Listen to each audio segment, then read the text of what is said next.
I was blowing you out to Hammy yesterday that you didn't want to drive here, and he's like, he's got a fucking Rolls Royce right now, as if he wouldn't want to drive that.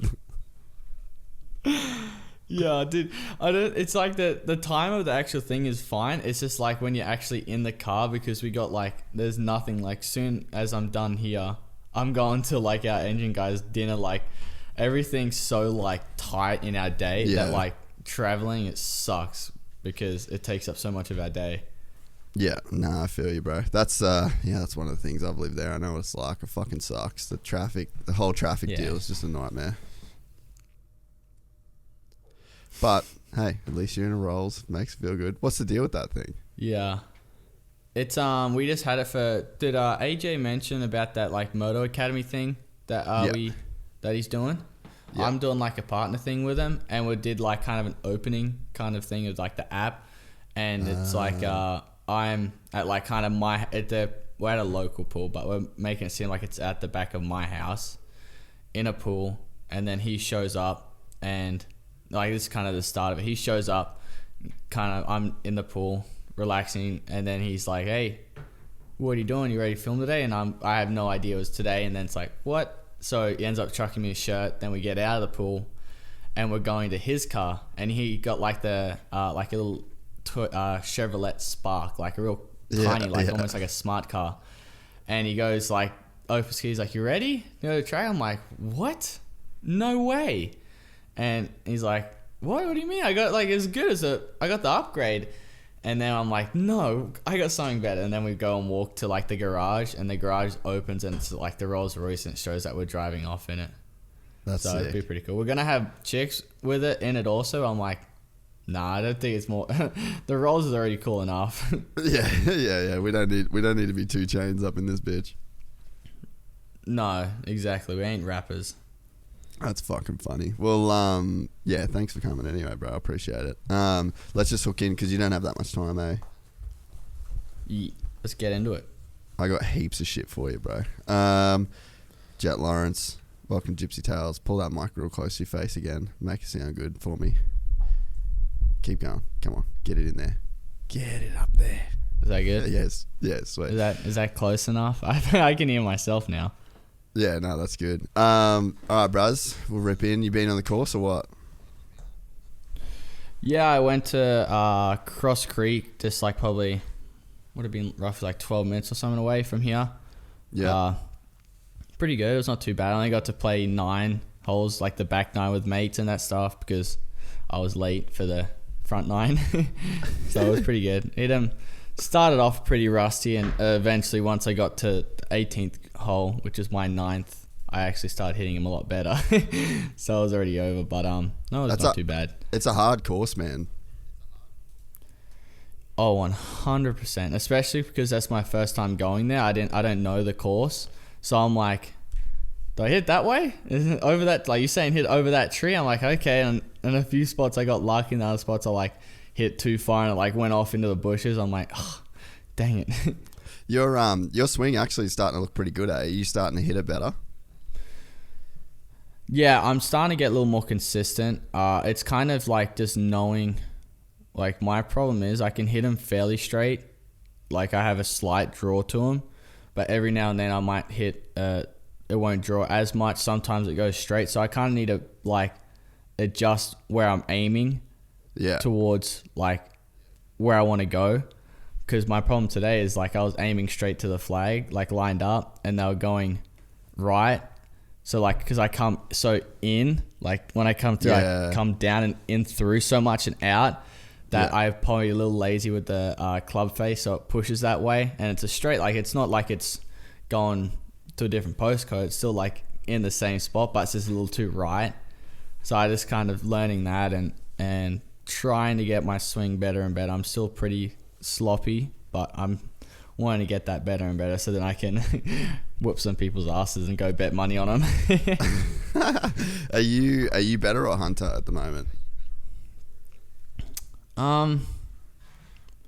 It kind of depends on the day, because he's got a different swing. He doesn't swing as hard, but his swing works for him. Yeah. Like he's like can Kevin like use his swing very good. Yeah. he like uses it very well. Like his driver, he kind of not slices it hard, but like a little bit. And you always see him like aiming far left with the driver. So like he knows what he does. So every now and then he might hit a little too straight and it won't curve as much, but he knows it. Where I'm like, I swing so hard. But I think I just turn my body so hard. So every now and then, like the only problem with that is sometimes my hands are a little slow. So the club face will be open and I'll end up going right. Then other times I'll get it good. I'll put a slight draw on it. Other times I might have a bit too quick and make it hook. So I'm like, that's my main problem. Like my swing path is pretty straight and good. It's just more the club face knowing where that's at and being more consistent with that. But it's mainly depends on like the day, who's feeling it, who's not. Because like whoever's feeling it, always the other person doesn't. It's like kind of you can't really like go up against each other because one's feeling terrible and the other one's feeling really good. That's fucking funny. I can't wait to come and smoke both of you guys, eh? Oh, you wish.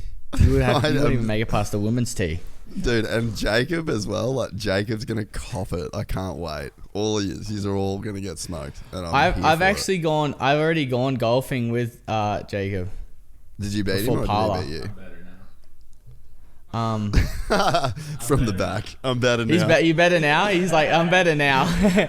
Jett's like, you better be better. It was a rough one that one day, wasn't it? Oh, yeah. Oh, I remember that day.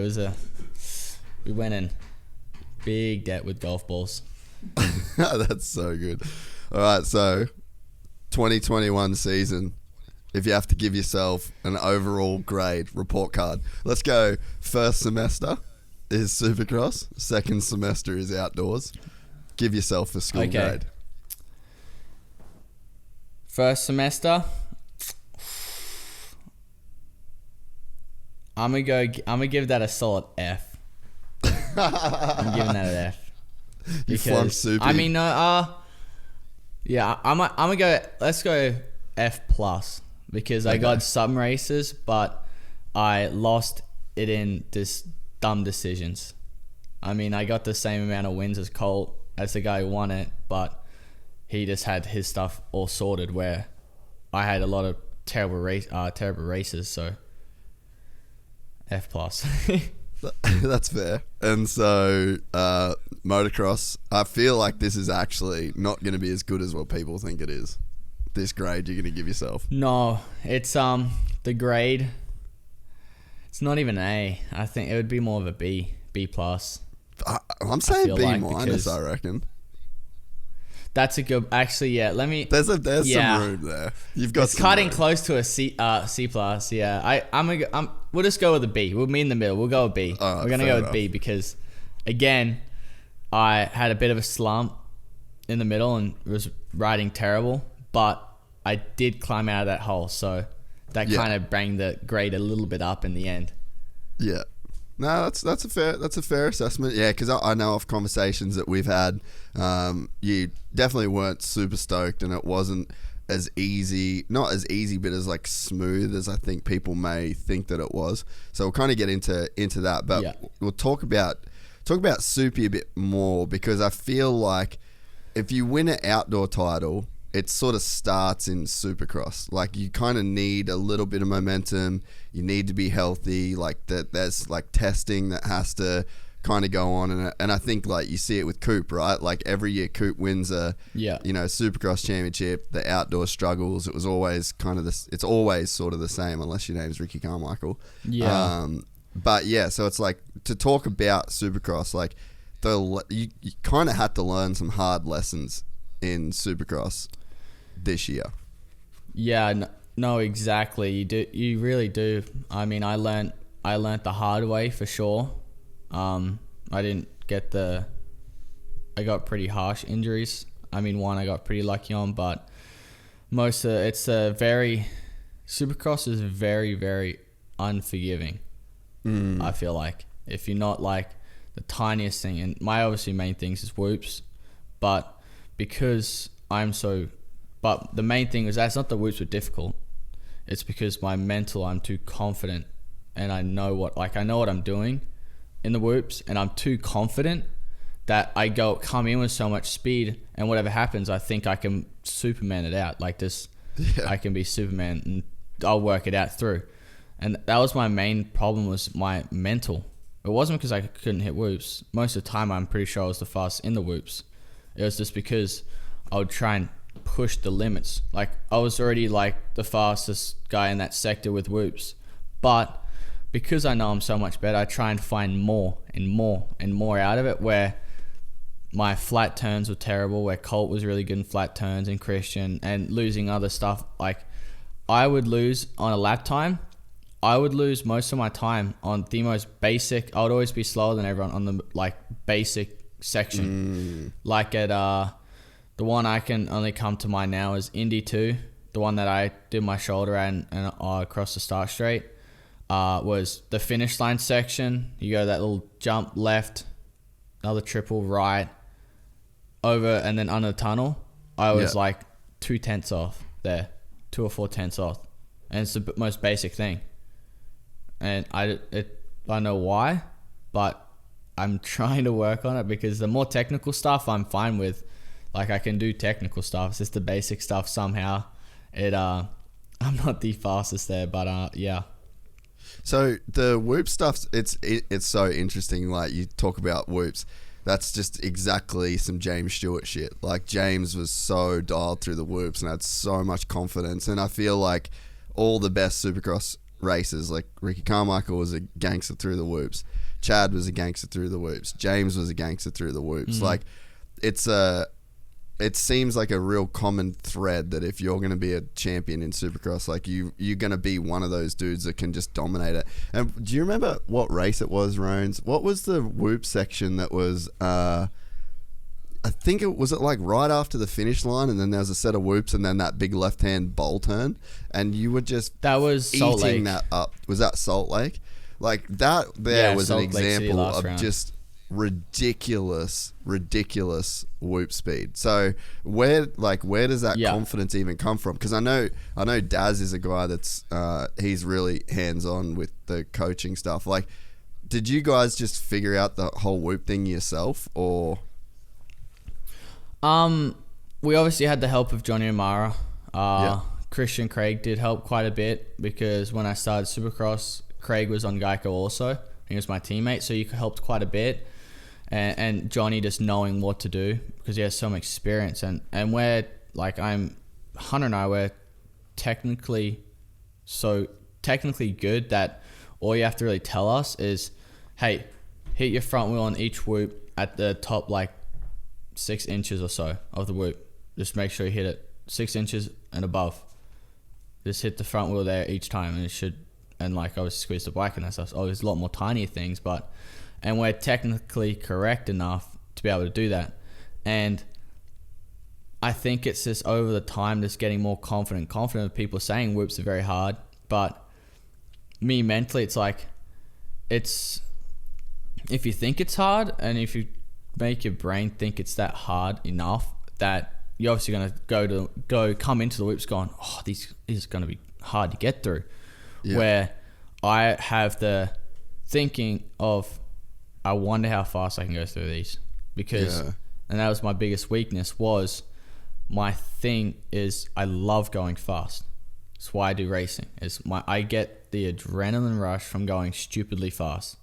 I get more excited if I did something stupidly fast and was on the very edge.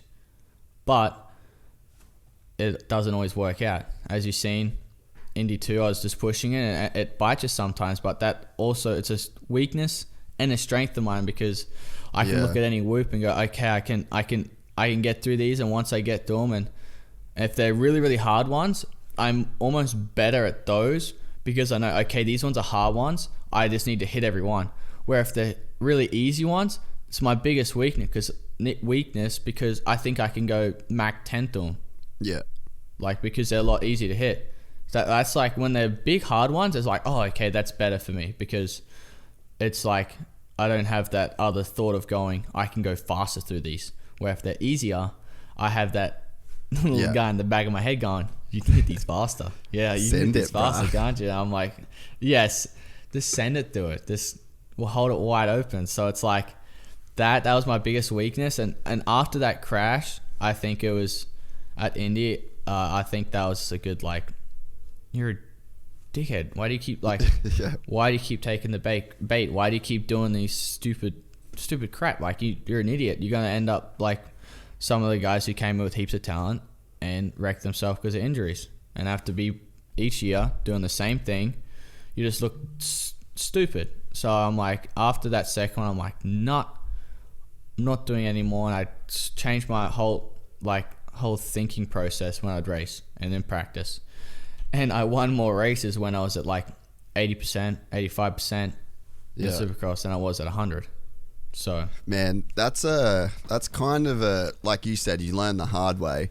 But I mean, it was pretty crazy to watch you have that shoulder injury, definitely not be 100%, and then almost look better the slower that you rode. I mean, that's got to be like a little bit of a mental. It's got to just be a head fuck essentially. But from there, like, you can learn from that and go, I don't need to win every single race. And it was hard for me because the biggest thing is I hate disappointing. That's like another thing. Like, I don't like disappointing people, especially ones close to me. Like, other people that are out of my circle, like, I mean, I can disappoint you and it won't like bother me as much. But like my dad, my trainer, mechanic, team, if I disappoint them, I felt like I've just failed. Like, everything. I hate it.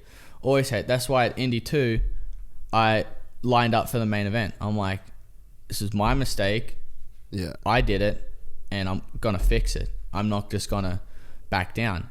And I've always been taught to never back down from anything.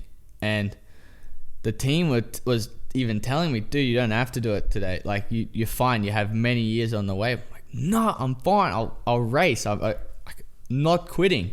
Like, you're not quitting. It's just like, it's a smarter decision. I'm like, no. Just that stubbornness. And like, once I did the heat race, like, I had no strength in my shoulder. I hit a rhythm lane, like that rhythm lane after the start straight. We go jump in. I hit that and pulled my shoulder a bit, and my whole body collapsed. And I kept going. I'm like, I always have to use more legs, like this kind of adapting. And my dad was up in the grandstand, like, freaking, well, not freaking, just like, come on, like, please be smart here and not doing what Johnny was stressing. The team was just like, oh, please don't, because I was so stubborn. I'm like, no, I'm not going to give up. I can still get this. I'm still close. I can still win. Because I had that bait at Houston too when I won, and I won it fairly easy. I'm like, okay, I could win all these races even at 80%. So I just had that in my mind. I'm like, yeah, I may be hurting now, but I can still be close to winning. Like, I said in my mind, yeah, I can get a podium even for how I was.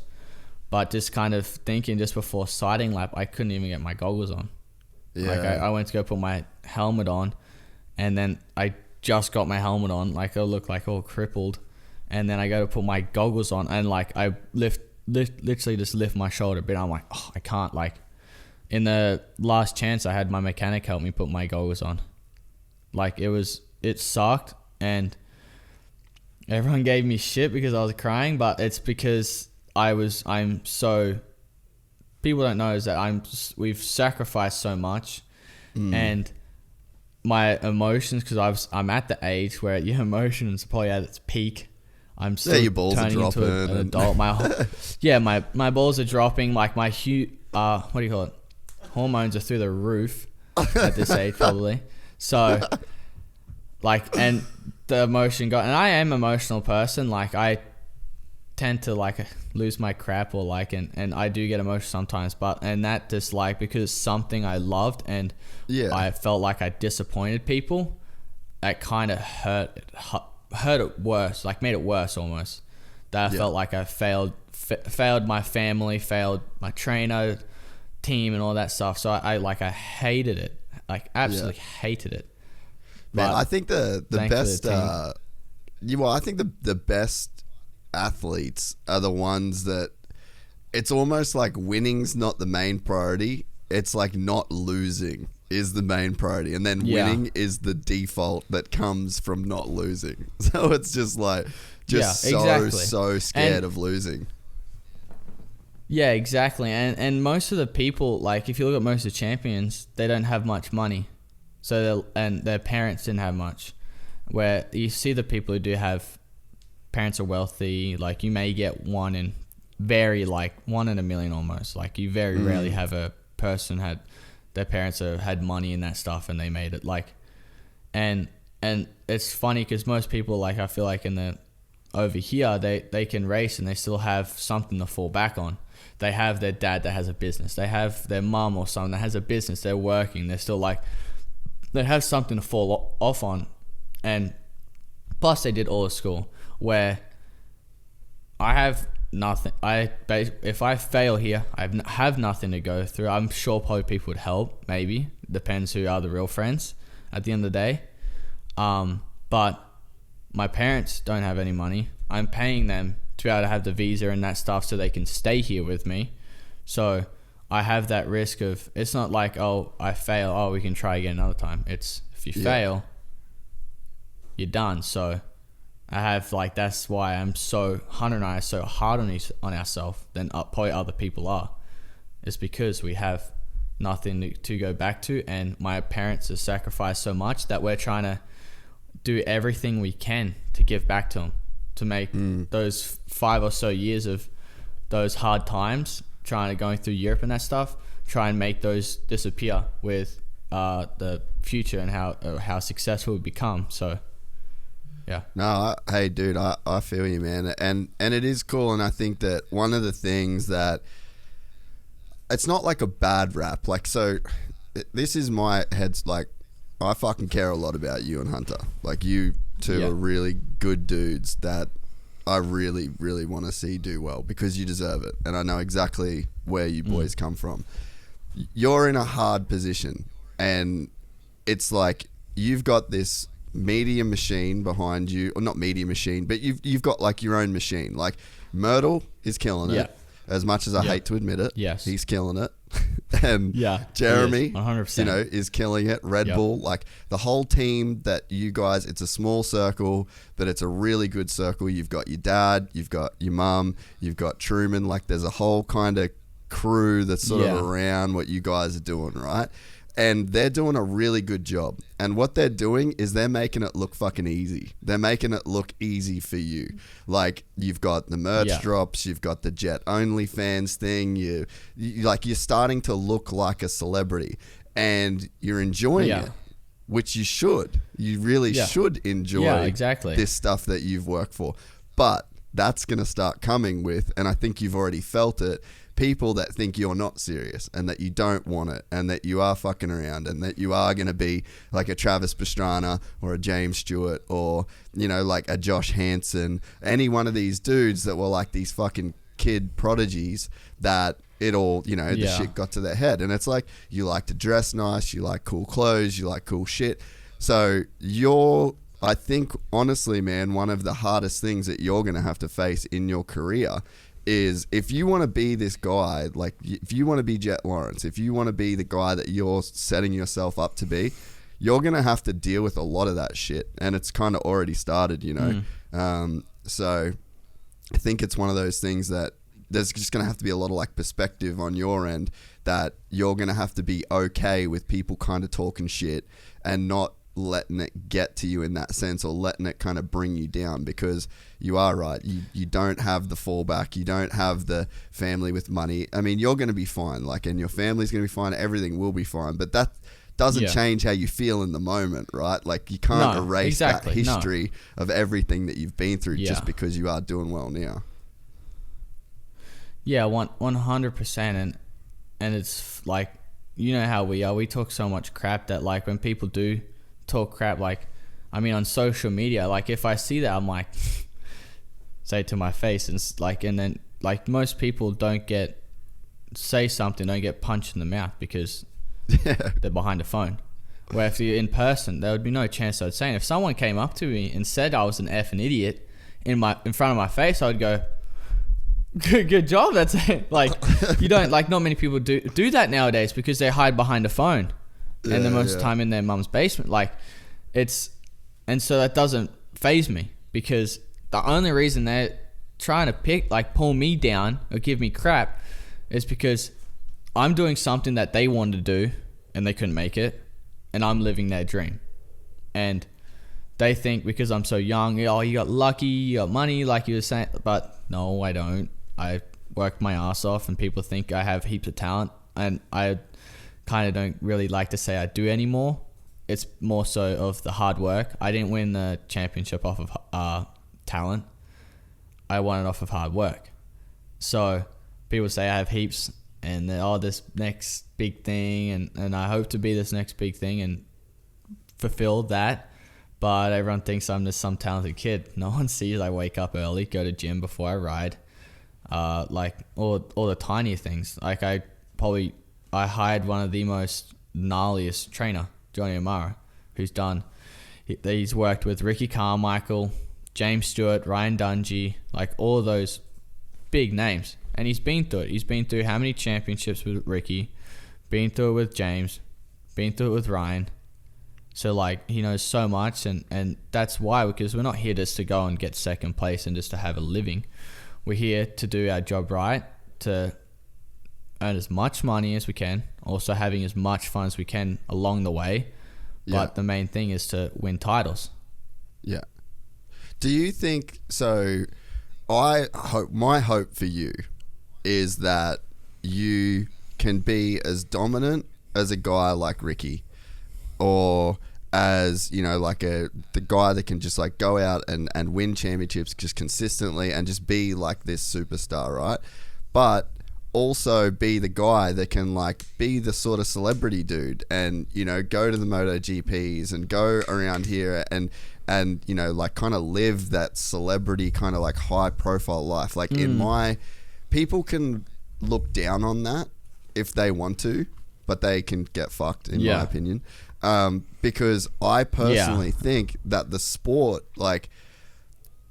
needs that. The sport, if it wants to go to the next level, it's like we need a next level athlete. And I think that, you know, it takes like one guy to put the sport on their back in a way. And like it's a lot of pressure in a way.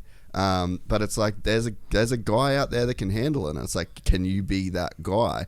And it's like, I just hope that I hope you can be the guy that can win these championships and win all these races, but also enjoy the fuck out of it and like milk it for everything that it's worth and like live that, you know, really rad lifestyle. Like, you know, Danny Rick, bro, he's the example of a guy, and same as Jack Miller. Like Jack is fucking killing it, man. Like multiple wins this season in MotoGP, multiple podiums. Danny Rick got a win. Like, and those boys are the most humble, down to earth legends that I've ever met. Like those boys are as fucking legit as it gets, right? But they're doing it. Like they're making heaps of cash, they're having heaps of fun, and they're getting great results. So like it can be done, but there's like this weird ceiling that people want to put on like Supercross or motocross guys. Like there's never really been a guy that's like burst into that superstar kind of realm. And I think James could have been that guy, but maybe he didn't want to be that guy, because I think you kind of got to want it. You kind of got to be open to it. And I heard he didn't really like much of like the fans. I heard like he wasn't much of like a big crowd person. That's why he kind of got a private jet, because he didn't like the big crowd, so he could just fly to the races. So I mean that's the thing. It's like James was that level of like gnarly talents, just the most talented, freakish guy of all time. But when it come to, you know, he had the MTV show and he did that, but that comes with people talking shit on you and people wanting to pull you down, and then that can be pretty uncomfortable if you aren't kind of prepared to deal with that, you know. So it's almost like if you've kind of got to you kind of got to understand that if you want to be that guy, you've kind of got to take some shit for it in a sense. But it sort of takes, you know, I think it takes that guy to really elevate the sport to the next level. Yeah, no, exactly. And I think the people giving you crap, I think it's probably not gonna be my biggest thing, is because we already get it like we get it pretty hard. Like, as a kid, we always got told if we sucked by our dad. Like, he was there was no filter. It was straightforward. If you were sucking, he would tell you if you sucked. Sometimes, like, you would just throw something at you, you'd be sucking that bad. That's how you know you're really sucking bad. If you picked up as anything. So I think, like, the main thing I don't really need to listen to anyone outside of my group. I have my group. Yeah. I have Lucas, my dad, Hammer, obviously Dan Truman. Now, there's my Johnny O'Mara, my mum. There's, like, that group around me, the team and that stuff. Also, that group is all I need. Yeah. Someone telling me I suck from the outside, it's not. The guy's gonna, if he was helping me get to where I need to go in the future, yeah, I would probably listen. But he's not. Yeah. I don't need to listen to him to get to my future. The group I have now, they're going to help me to get where I want to in the future. That's why I keep it at a small group. Especially now, because like you said, I'm starting to get bigger, so you don't quite know, like, I mean, I have little friends that I've made over the years, and getting new ones, like, I don't really listen to them much about advice, because they don't know much. They're new friends. I mean, it's cool. And you don't know if they're friends with you or trying to be in the same looking category as you. So but back to what I was kind of saying, I went off track, but, like, that group is all I need. That group of anyone talking crap, don't need it. I don't listen. Doesn't bother me.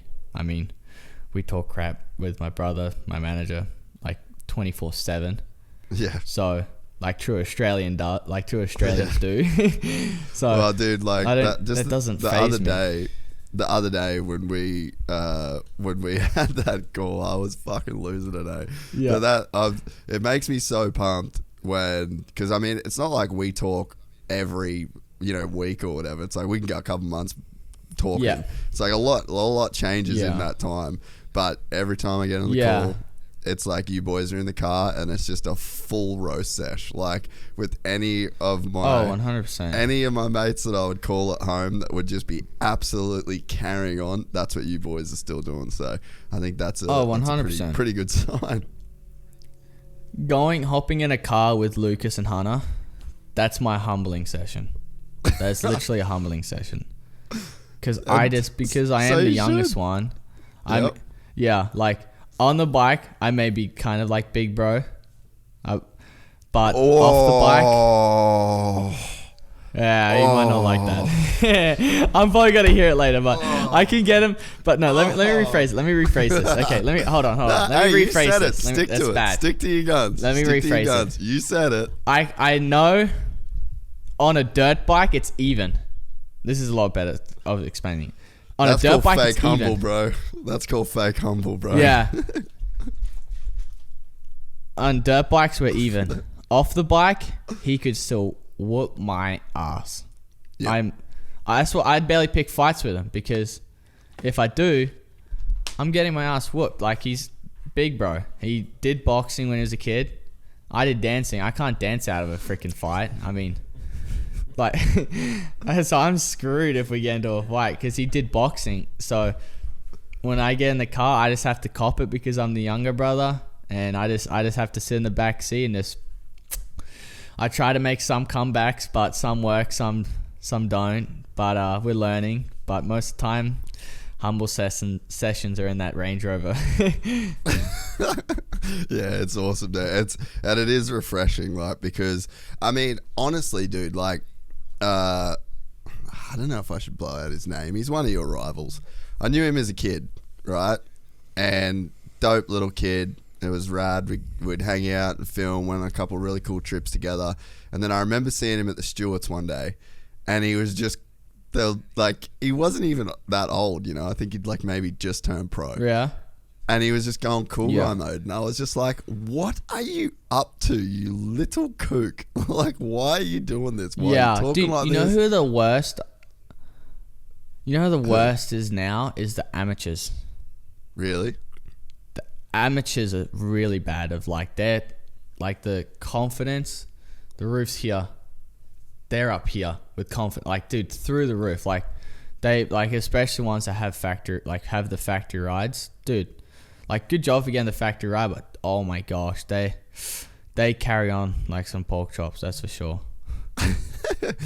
Well, so what's the thinking there? Like, are you sitting on the other side on the pro ranks, and you've literally had a Supercross track kick your ass for 4 months this year, and are you just sitting there like, sit down, boys, be humble, because when you get here, these tracks are probably gonna fucking belt you.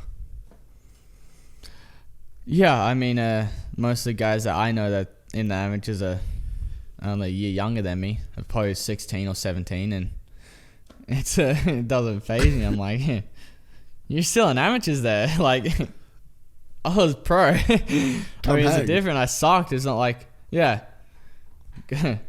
go pro. Maybe they go pro, maybe they don't. But yeah, I don't want to waste my time with that. No, yeah, I was gonna start something probably. No, I get it. We don't have to go there. So I guess to kind of continue what we were talking about, like, man, from the first time you did the podcast it was like Salt Lake, your first season. Yeah, I remember that. Salt Lake City. Dude, your life has changed. Yeah, and I've grew a few hairs.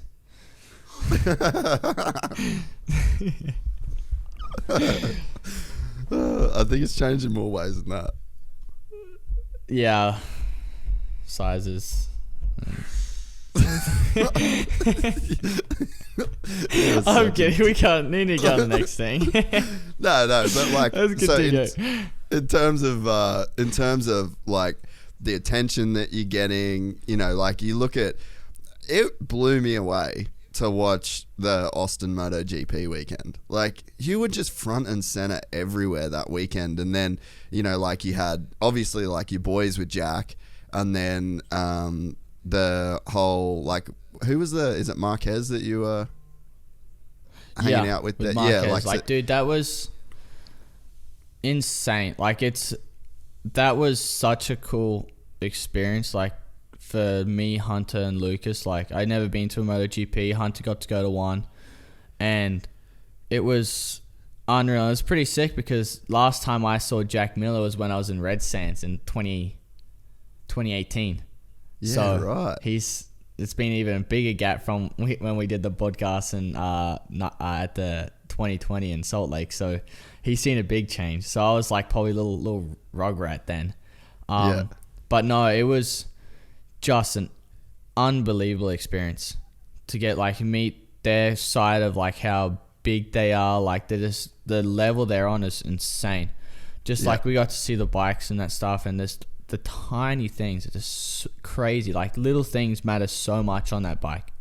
They have different, like, they had like 4 buttons and stuff on just the left side. I'm like, and then Marquez was going through, like, yeah, we can set the different type of engine brakes to when we want to traction control, when not to traction control, like, all these different things. And he's saying, like, oh, turn 2, I go to traction control 2 and then engine brake 1, like, and he's got to change it for each turn. I'm like, I forget what line I take after one lap. How do you remember this every lap? Like, I mean, you must get in a rhythm of, but, like, dude, it's in, like, on a whole nother level. And be able to have the access I got with Red Bull there was unbelievable. Like, I don't think it would have been the same if Red Bull didn't have much to do with it. So I gotta have a big shout out to them and Jeremy Allight to get those tickets and that stuff, because they had a big play in what went down, like going on the podium and meeting all those people. Was mainly Red Bull.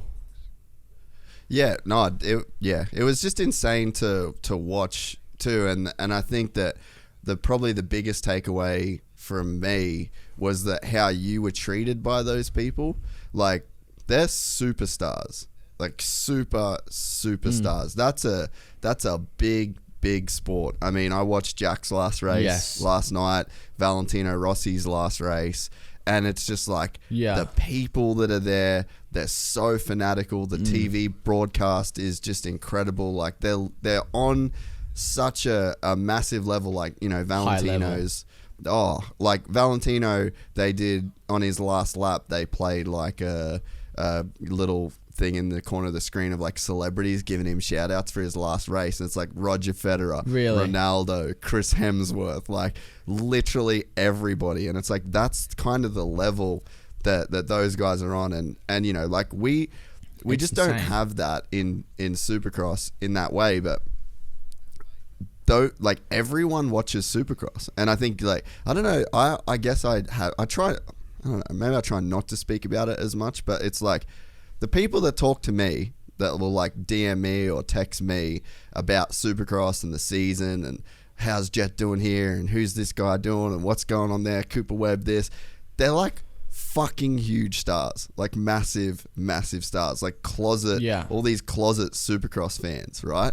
So in my head I'm going like, wait, we've got these huge name dudes that are like obsessed with Supercross from all these different walks of life and all these different industries and like genres of shit, and our guys aren't on that level, but all these guys that are on these crazy high levels kind of worship these dudes racing Supercross. So it's like, in my mind, there's like a disconnect. I'm like, Supercross should be bigger, and I don't think people understand the level of guys that think you're the gnarliest motherfucker on planet Earth. Yeah, and that like it was funny, like going to that going back to the MotoGP thing it was like I was so excited meeting Marquez and then Jack Miller and some other like the Moto2 guys and Moto3 guys. Like it was awesome, but it was like the same the other way around. Like Marquez was like excited to see me and other people. Like I got like some of the Moto like GP guys took photos with us and Hunter and I because they were a fan of our sport, and it's like shouldn't it be the other way around? Like you guys are way bigger, so it's like it was so cool to see that. And then going on to like youth Supercross is, I mean, that's what my goal is when I want to leave, I want to try and make Supercross way bigger, because it's like, I mean, outdoors you can get it big as you can. I mean, it's outdoors, not many people are going to go to it, whereas Supercross in a stadium, a family can easily go to it on a Saturday night. It's not as hard to work as a outdoors. And that's kind of my goal. I want to build Supercross up to where celebrities are coming. Like, we're trying. Like, I mean, we had, I think, Wasserman sign, like, Drake and some other guys. I'm like, do you reckon we could just have, like, somehow try and get Drake to come to, like, Anaheim 1 or something? Like, because just him going and him, dude, just doing a story, it probably cost, like, $100K. Suck. But, like, just to get that out there, because dude, how many people know Drake? Drake's massive in the music industry, like everyone knows him. So like to get Supercross, like if he did a story like that would be unreal.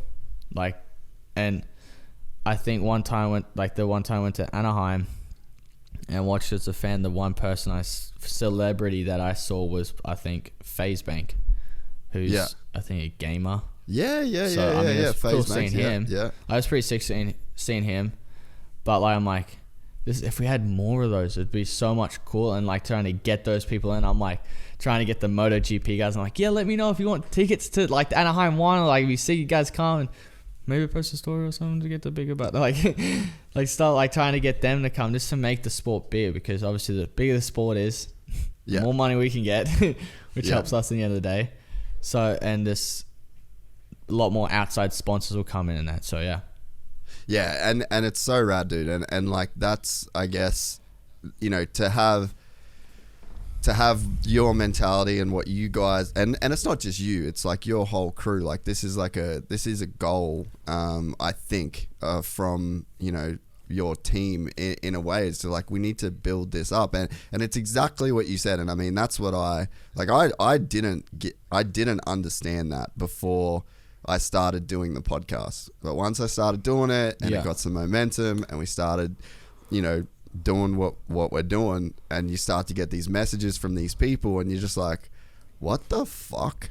Like, you watch Supercross? Yeah. And, you know, like, I try to be respectful with, you know, I don't like to just be like, oh, this person, that it comes out when it comes out or whatever. Like, hopefully they want to get more involved, and it's on those people. But eyeballs are on our sport.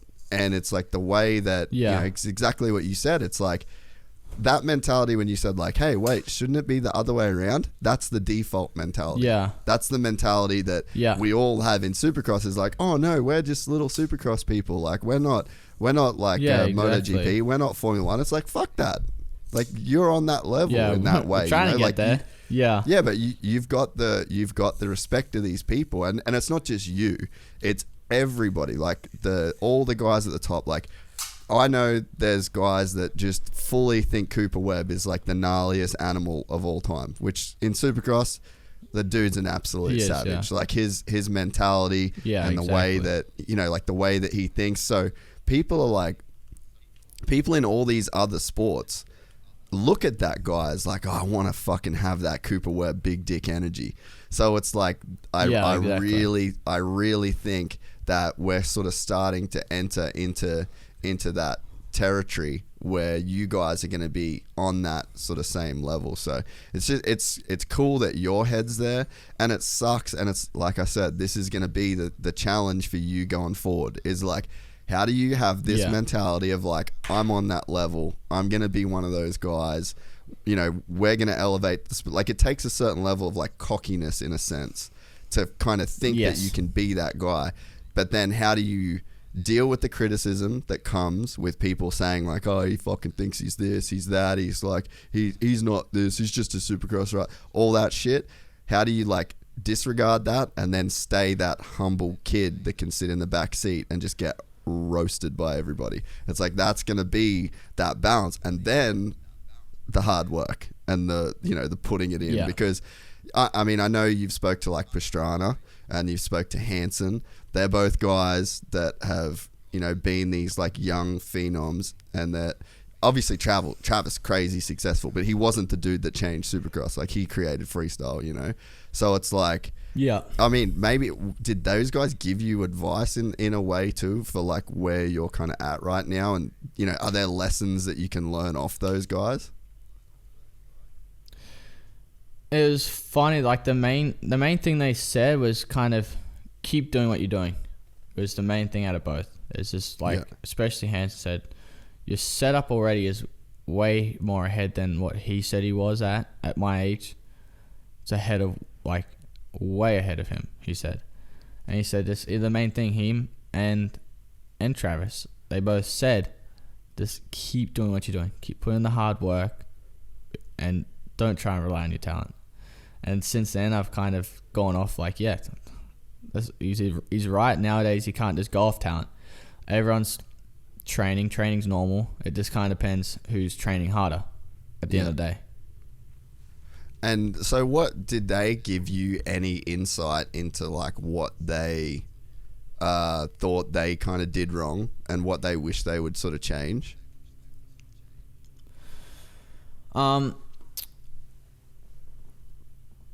I think the one thing that Hansen said was just like, he didn't, like, you got to have that don't care a little bit, but he said I didn't care enough.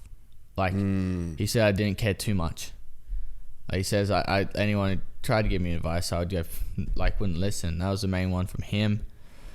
Travis, I can't quite remember. I remember him saying, what was it? It was more mentally with because obviously he's very, on the mic, he's like unbelievable, like on podium speeches and that stuff. And he was kind of saying the one thing I can clearly remember now is he was saying, like, when you do an interview, you got to kind of lie.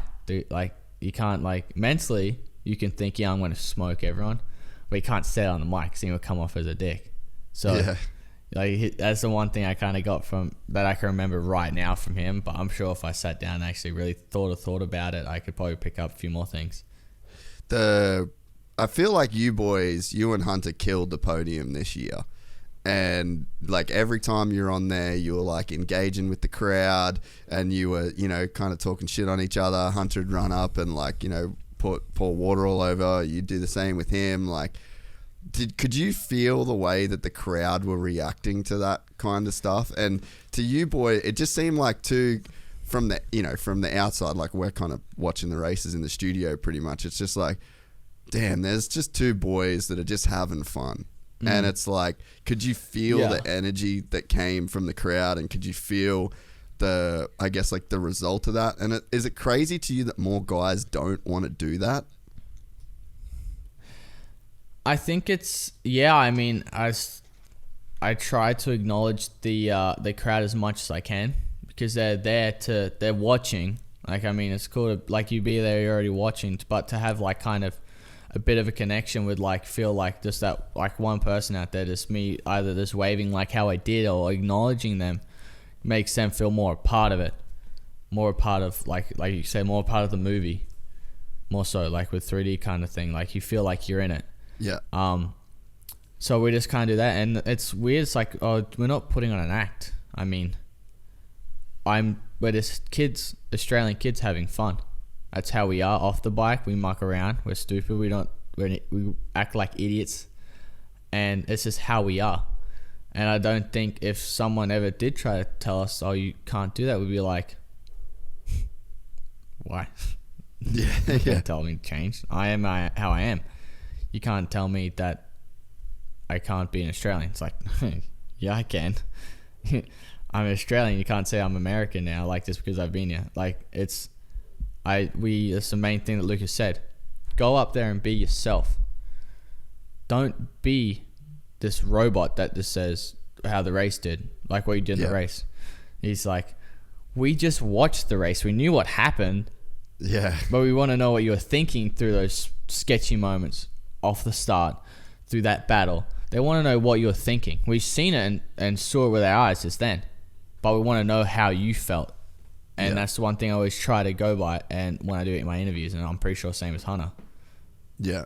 Yeah, no, and I think that, you know, you can kind of see the reaction that you get. I think the other crazy thing as well that has kind of happened in these last 12 months, or like since Salt Lake or whatever, is just like the female side of it. Like, you've got, you know, we posted that thing with Ping where Ping was talking about his daughter, and then, oh yeah, shout out, you guys actually hooked them up at Parlour with like a full VIP experience, so that was pretty cool to see.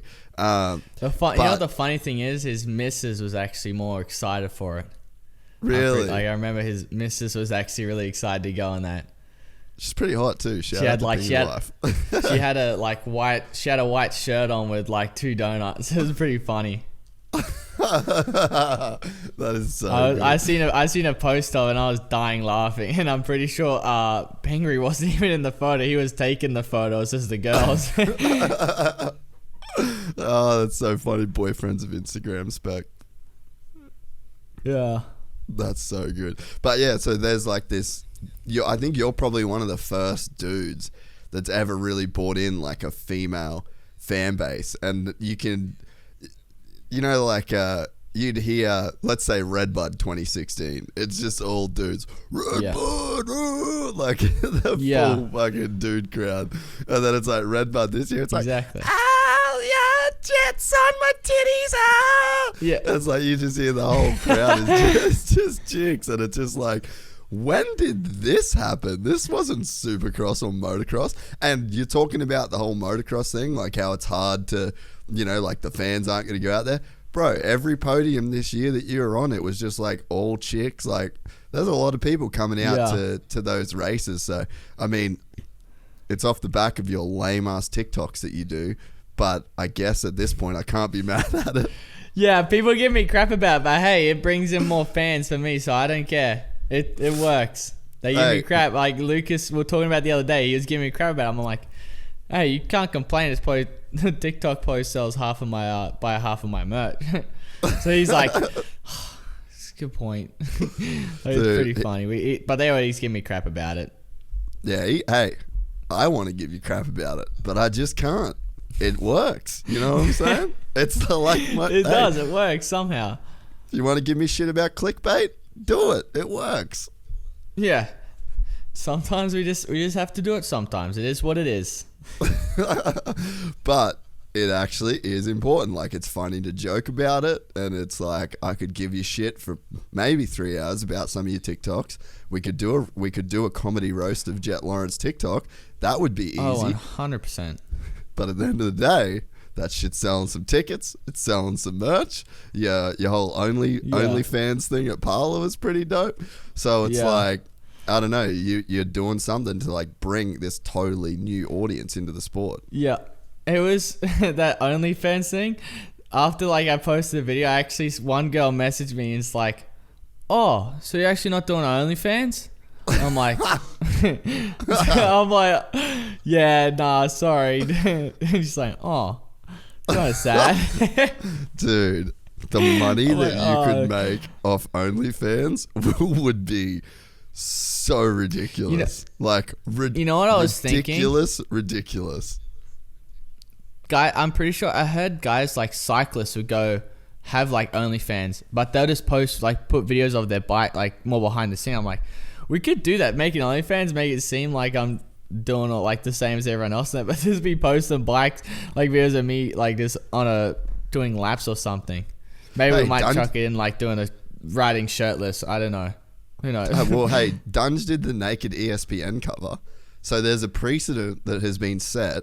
Like, Red Bull didn't fire him for doing a naked ESPN cover. Maybe Red Bull and Honda won't be able to fire you. It's just going to be well, the thing with that, it's just going to be harder to hide mine. Hey, I'll pay I'm that. kidding. I'll pay that.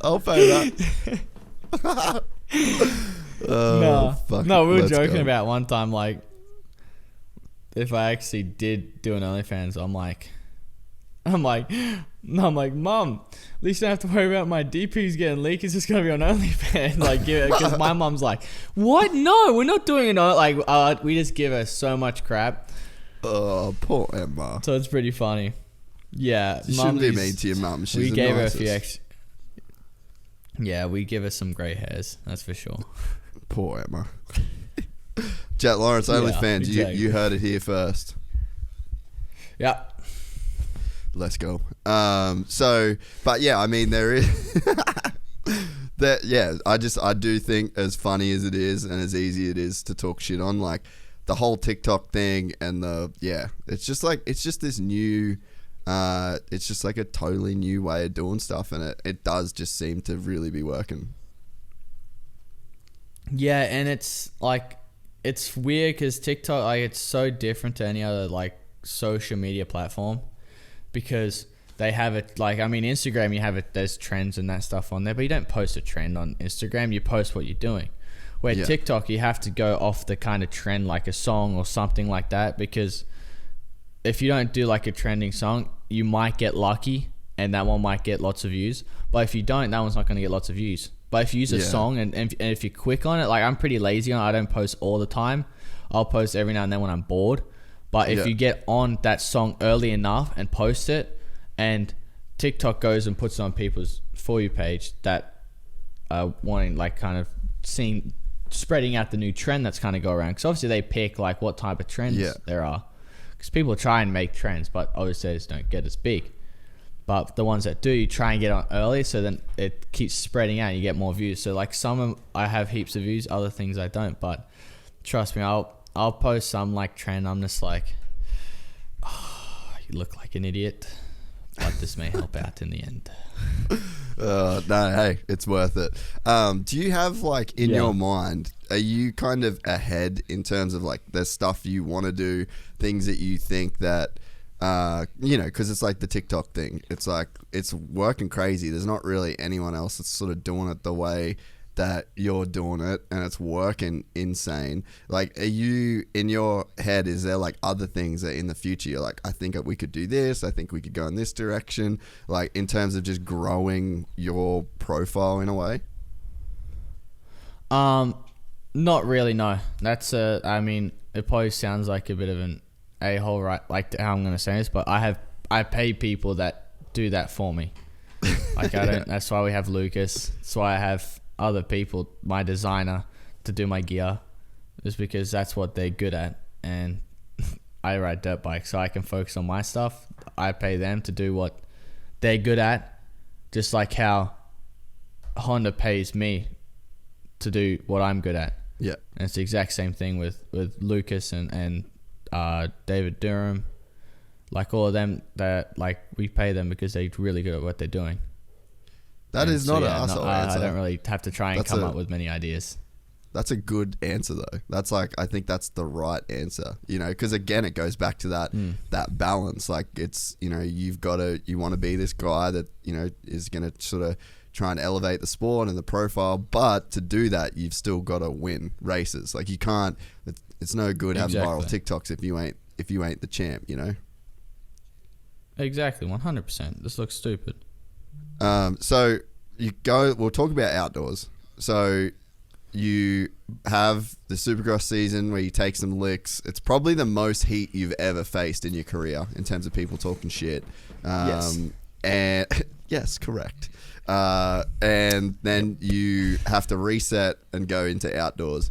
What's the mentality going into outdoors, and how? Well, the other thing too is like when we first spoke, it's like, I think my advice to you was, young, you don't have to win every race. You don't even have to win a championship right now.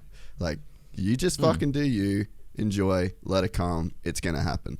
That was my advice. I probably couldn't give you that same advice right now because the expectations change. You know what I mean? So it's like, is there a point in your head where you're like, all right, that shit just isn't going to fly anymore? Like, let the races come to you, like you don't need to win a championship. Like, was there a hard cut off, like a line in the sand where you were like, that's not going to fly anymore, I need to win championships? After the first year, that was at the end of 2020, that was when the line went, I need to win championships. It's because most people who have won multiple championships, they fix what they did the first year and win the next. And mine took a little longer than I thought. I was going into Supercross this year wanting to win the championship, but I had some race wins. I had some good races, but at the end of the day, I was the best guy throughout the whole series. Colt was. Yeah. And obviously once that finished, I'm like, right, I have one more chance. I have outdoors, and the main thing is just it wasn't that I need to win, is I need to be the strongest guy. It wasn't that I need to win. It was I need to be the strongest, the smartest, the most technical, the smoothest, all the things put together. And I know I'm a good enough rider. I'm not bringing anyone else down. Those other guys in outdoors, they rode awesome. Like, they did really good. Like, they were really hard to race up against. You always had to be on your toes. And most of the times I feel like through the season I was like, dude, I just can't be faster than them today. Like, it's their day, and it's hard to accept those ones. But the days I'm on it and I'm like, no, I can get this. So it kind of changed at the end of 2020 is when, all right, now I need to get championships. And so what was the mentality coming into the first round of outdoors? Like, did you have a smooth kind of run? So like in this outdoor season, I feel like you kind of made it look easy at times, and then at times you made it look really hard, and then you made it look real easy, and then the fucking last race, I was completely over you. I was so sick of how nervous I was watching that goddamn race, and I was ready to throw some shit. But it's like, what was the mentality, and how did this season kind of play out? Like, was there things you had to face that, you know, I guess now you can talk about it, but in the season, it's like you're not really trying to make excuses in a season for any of the little hiccups, you know, because everyone does face them.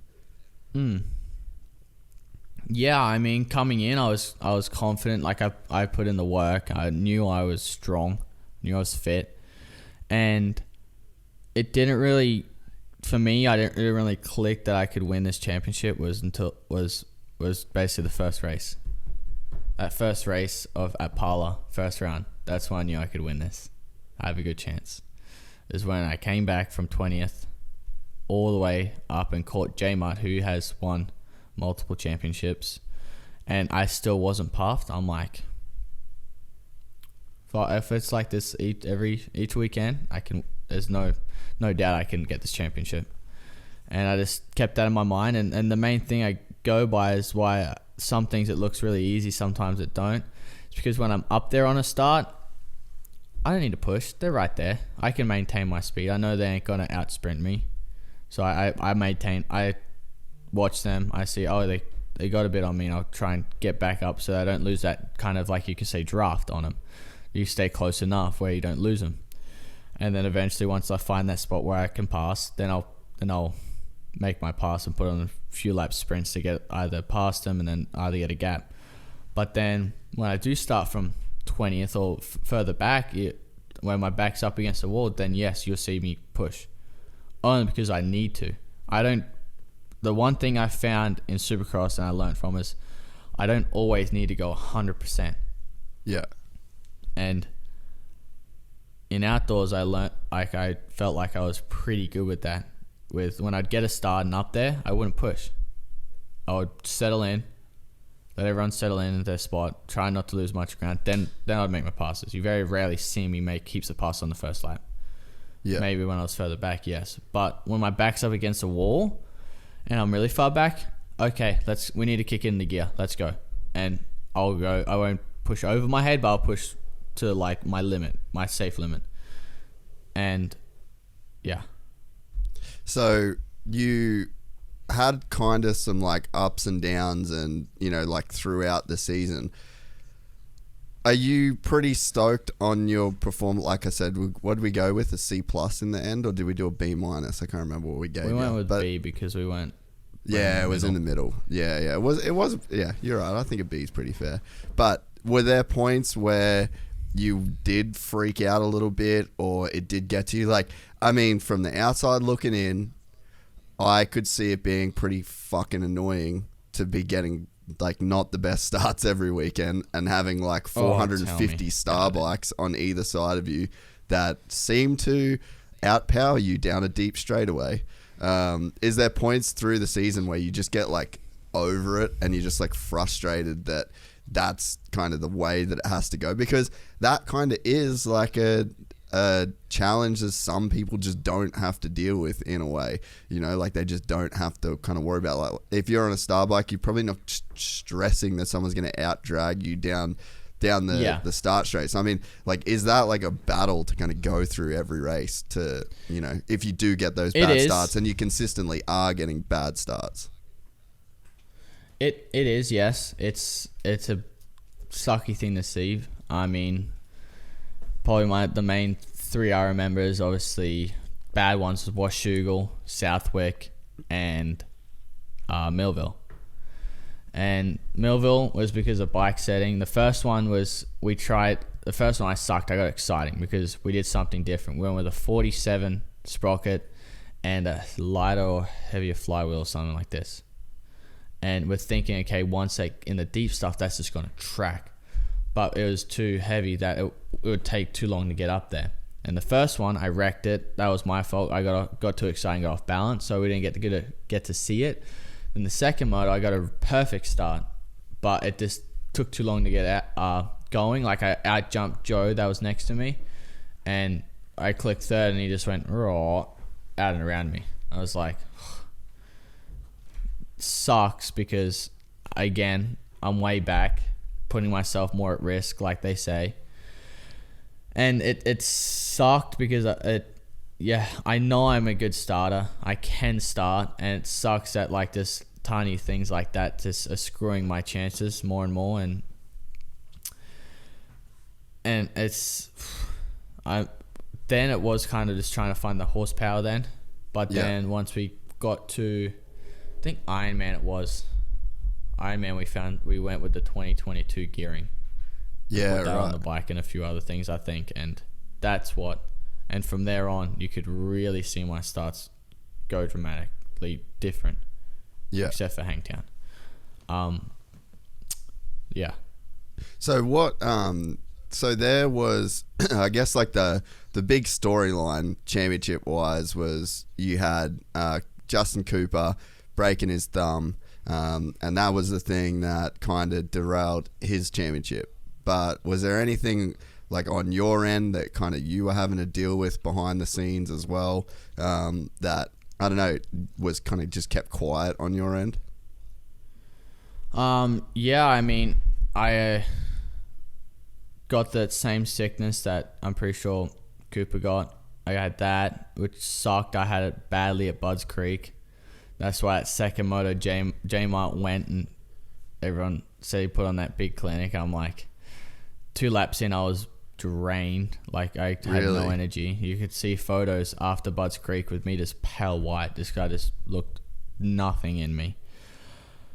I'm pretty sure I dislocated my foot, my toes, in between. Where was it? What was before Southwick? Ronan. Was it Redbud? Jacob, someone. I can't remember. Jacob's not here. Jacob just left. Ah. It was what. Anyways, the Tuesday leading into Southwick, I got my foot caught on a root, lifted my foot up, and it crunched my foot, like bent it around bad. And I was 5 minutes into my warm up. Yeah, right. And I didn't ride all week until Southwick, and then I was limping in. My foot was in so much pain. I couldn't even land on my foot because the pain was on top and underneath, like with the arches. So most of the time I'd have to land either on my heel or land all on one foot, like lift my foot up. And you ride on your toes too. Yes. So that was a big thing, and that one sucked because was Southwick, Millville was the next one. It still hurt, and Southwick I even hurt it again more because we had that crash with Jalik. No, I swear it's the other way around. I'm just calling it the other way around. You tried to kill me there. Because I landed straight on that foot when I crashed. Because the bike I landed on the left side of him, so that it tilted me to the right because I did it on my right foot. Landed straight on my foot, killed it again, like hurt so bad. Then Millville, the crash when I ran to Brown. Okay, yes, you probably can't give me crap. I did almost kill Brown. That one, I went over and my heel slammed the ground, but like the back of my heel, but did like, because it was such a heavy impact, it like kind of flicked the toes a bit and hurt it again. I'm pretty sure you can see on the video, like I kind of half limped back to the bike. So I'm like, oh, and it just started to feel better again. So I put it back in time again. But thankfully after WashU, I was able to fully heal before that. But I had those probably my main 2 things. I mean, I tweaked my thumb at Washougal on that heat lap. Remember my sketchy moment to the whoops at Washougal? I didn't see that. My hot lap? No. I tweaked my right thumb. I jumped again, went over jumped like the little triple, and it blew my hand through through the front brake and hand guard in between, and my thumb got caught. And it ripped my thumb, so my thumb was painful that week, that whole day. I'm pretty sure my wrist hurt somewhere else. I can't quite remember. I did something to my wrist, so I had a few little injuries. I mean, I could have broken something in my foot. It hurt enough to feel like it was broken, but I'm pretty sure I just dislocated them. And because I was in Florida, I didn't get them popped back in till Saturday morning. So it's a pretty painful week. And so Southwick, while we're kind of talking about that, how rad was it obviously you had a pretty tough weekend, but to see Hunter do what he did in Southwick, to go 1-1, obviously his first overall, and then the first time he'd gone 1-1. I mean, how rad was that to experience? And I mean, is that something cool in itself that, like, you can have a shit weekend, and then if Big Bro does good, it can kind of make it a good weekend, even though it is a sucky weekend. Like, can that kind of give you momentum?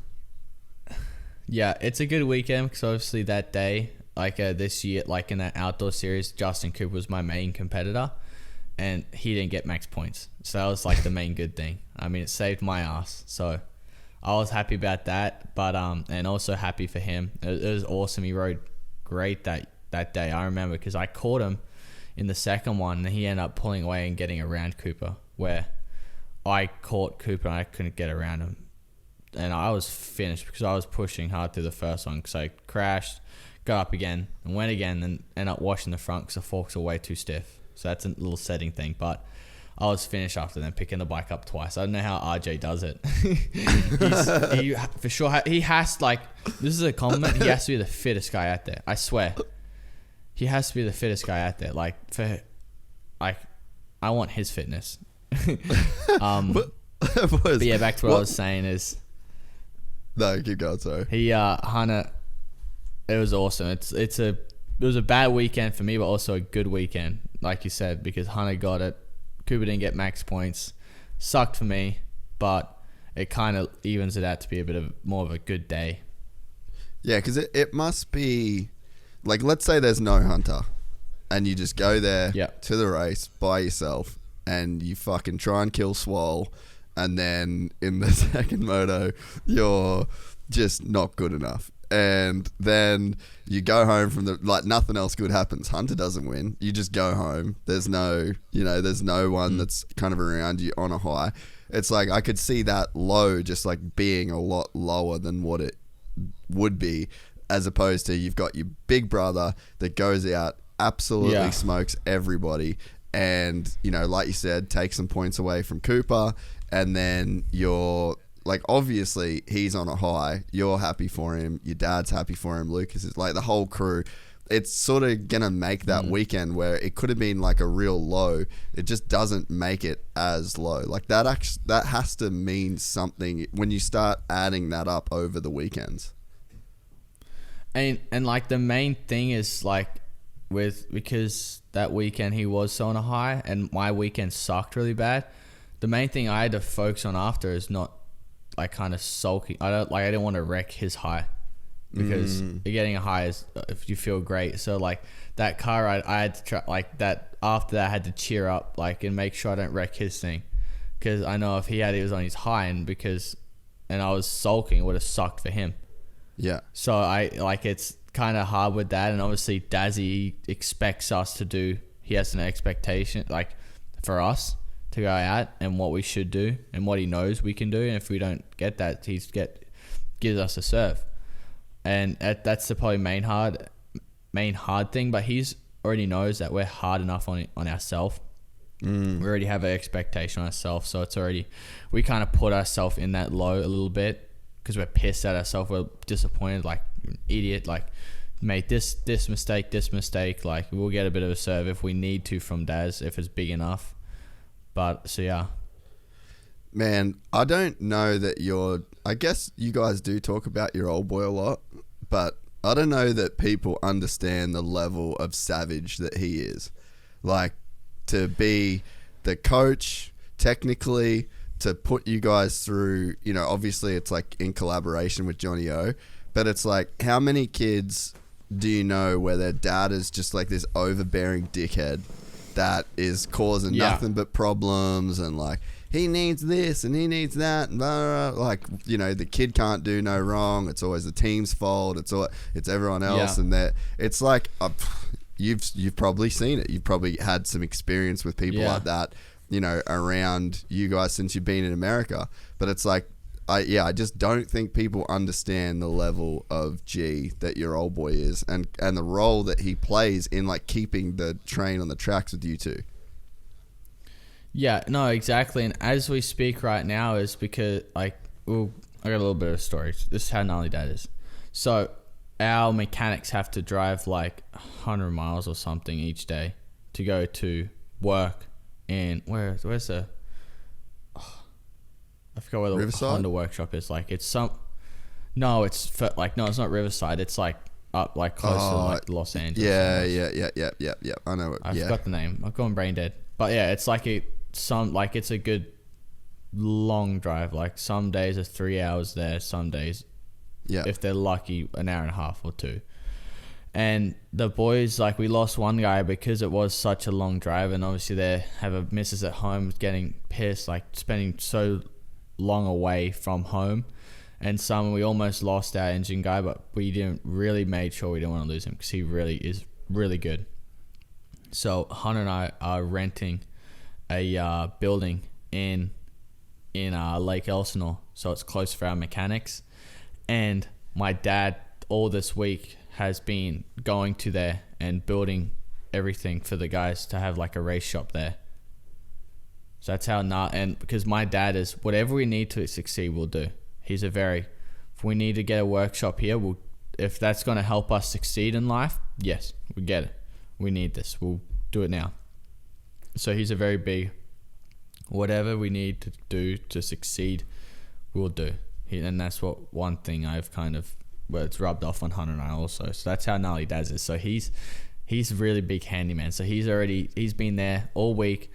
He left early this morning before 6 or something. Before I even woke up, I woke up at 6 or 6:30. He was already gone, already in Lake Elsinore, going to build more stuff for the boys. Set up air compressor, paint the roof again or something, the second coat, or all these little things just to help us succeed more and make the boys' life easier with travels, because obviously they have effect on us also because they're our mechanics. So they don't have to spend so much time away. They're happy. They're going to want to work because they're closer. They're a lot happier. They don't have to worry about their missus complaining about getting home so late. And this keeps that whole team wanting more, and it shows that, hey, we're not here just for ourselves. Yeah. You're part of our team, and we're gonna look after you guys.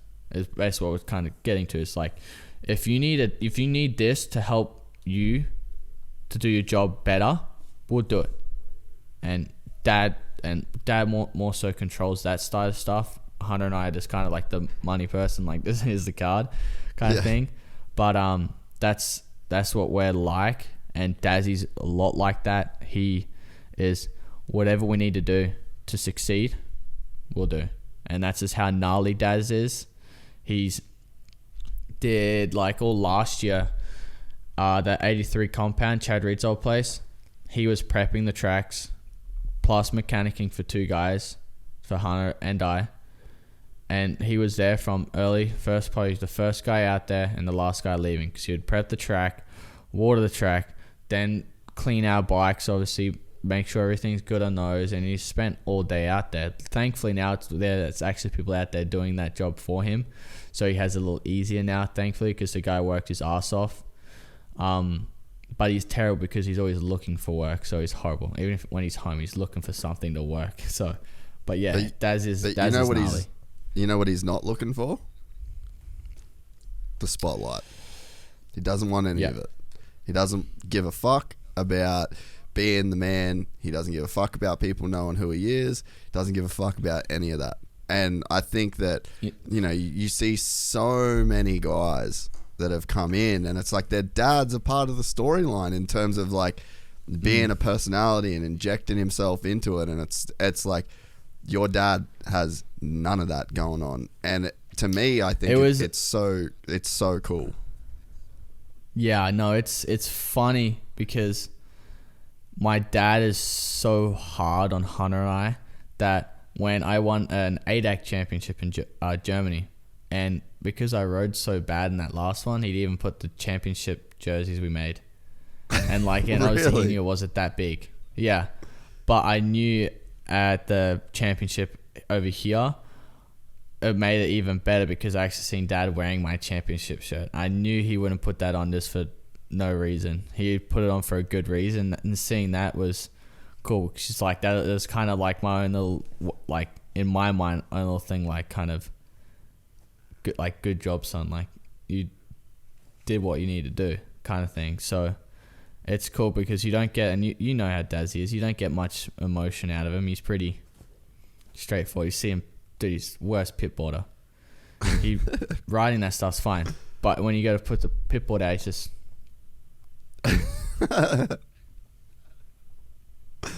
this straight face. Baby. It sucks because you don't know if. Oh, dude, it sucks because like you might put in a good lap, you feel like it's a good lap, and you just got that emotion. It's a straight faces. It's like, sick, Daz. Thanks. A little bit now, he's starting to loosen up a bit. Like we'll look at him. Like if we do something cool, we'll look at him. He might go like do thumbs up or something like that. But he's pretty. Don't show too much emotion. Well, I mean, the thing is that like this is the sucky thing. I mean, hey, I want that shit too with the podcast. I want people to be like, hey man, great job, you're doing so great. Yeah. But it's like hey, if I suck, I kind of need to know. Like, the people that do the best in life are the ones that, like, live in the truth. Like, what's the truth? What's actually going on right now? Am I doing good? Exactly. Cool. I'm doing good. Thank you. I don't need much more than that. Am I doing shit? Give me the truth. All right, I suck. Cool. I'll try and figure it out and do better. You know what I mean? So it's like, yeah, you want... Exactly, no. Sometimes it feels nice to get the little pat on the bum, but at the end of the day, as long as someone's giving you the truth, that is, that's the most that you can want from someone. And that's kind of what you get from your old boy. Yeah. It's cool because dad's always told us, like, he's said a couple times, like, I don't need to tell you a good job. There's already enough people say that you're doing a good job. I'm going to be here to tell you if you're doing something wrong and fix it. And when he does, and the cool thing is because he never does say good job a lot, when he does say good job, I either say good job swapper or good job, like, you know you did a good job. Like, it's a better, means a lot more than someone else coming up, like 10,000 people coming up and saying good, oh, you're an awesome like, you did awesome, like, yeah, that, like, kind of just getting that, like, respect from, like, the dad, just, like, kind of saluting this, like, good job. Like, it's cool. Yeah, and man, and that's so cool. Like, that is the right attitude. And I think that, you know, if you looked at, not to talk shit on Hanson, I fucking love Hanson, but like, that's probably in line with the advice that he was giving you, is, you know, like, he was fucking cocky, didn't give a fuck. He wanted it, he was listening to anyone that would tell him, like, you're the man, and you buy into it. And it's like there's a it's like you drink your own Kool-Aid, you know, like, you start to believe in your own hype, and you believe the narrative, and it's just like all that shit, like being awesome and being the man, it's just a story that gets told. It's sort of got nothing to do with you know, what's sort of actually going on. So I think to have a guy around you, and, you know, guys around you, it's sort of uncomfortable. And I think that, you know, the older that you get, the bigger that you get, the more money that you get, all the, you know, the more, like, that's really good for the ego. Like, the ego wants that shit. The ego wants more of what you want and less of what you don't.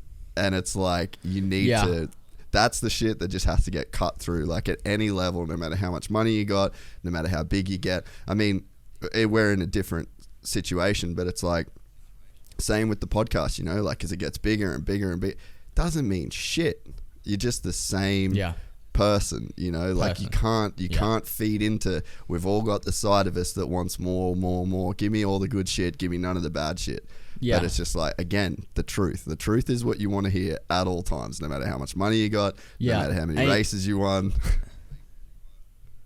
And you know who's actually, like, kind of very similar to my dad is my mechanic. Really? He'll tell me, like, do you remember the videos that Geico was doing in 2020, like, when Salt Lake? And do you remember my mechanic when at that one at Salt Lake, he was getting roasted because he's like, people are like, oh, he's not grateful.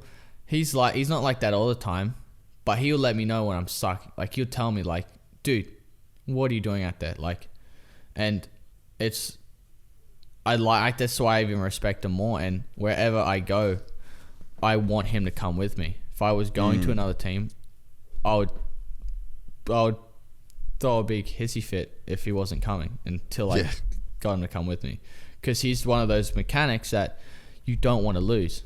He's that good and that dedicated that, like, and it's so good now because he was the first mechanic I had when I came over here. And since then, we've just been growing. And, like, he's basically family now. Like, we all of us love him. He's ride or die, basically, you could say. He's giving just as much effort as we do off the bike with training. And it's awesome because he'll tell me, like, that was a good job, mate, or, like, that was a good race, like, that was strong and sick. But if it's bad, he'll tell you, dude, what are you doing out there? Like, that pass is not needed. Like, dude, and it's good to have someone like that because obviously I'm getting to the age now. I mean, like, I respect the hell out of my dad, which I feel like most people don't really respect their dad much. But because we've grown up so quick and had to mature so quickly, I think we've seen it a lot earlier, and I respect the hell out of my dad.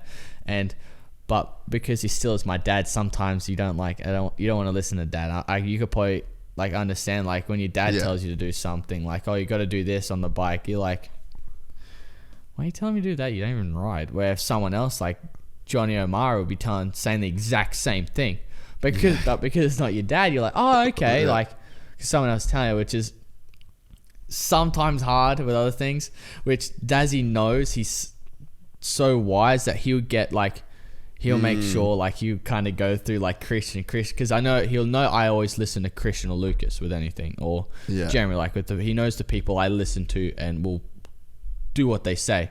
So he'll kind of go around through Christian, get them to tell me, or like Lucas and that stuff. So he knows how it is, because obviously like everyone's been a teenager, a kid where they had a dad and didn't want to listen to him, because he's like the best dad out there, I feel like, with knowing your side, his side, the boundaries on how to get information to you. Like he's very smart, which sucks with some things, but he's always finds out somehow, like with anything.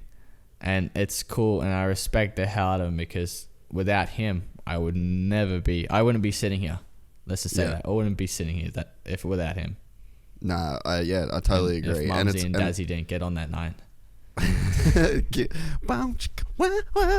you know where it was? Yeah. Did I ever tell you the story? Nah. Do you want to know? What?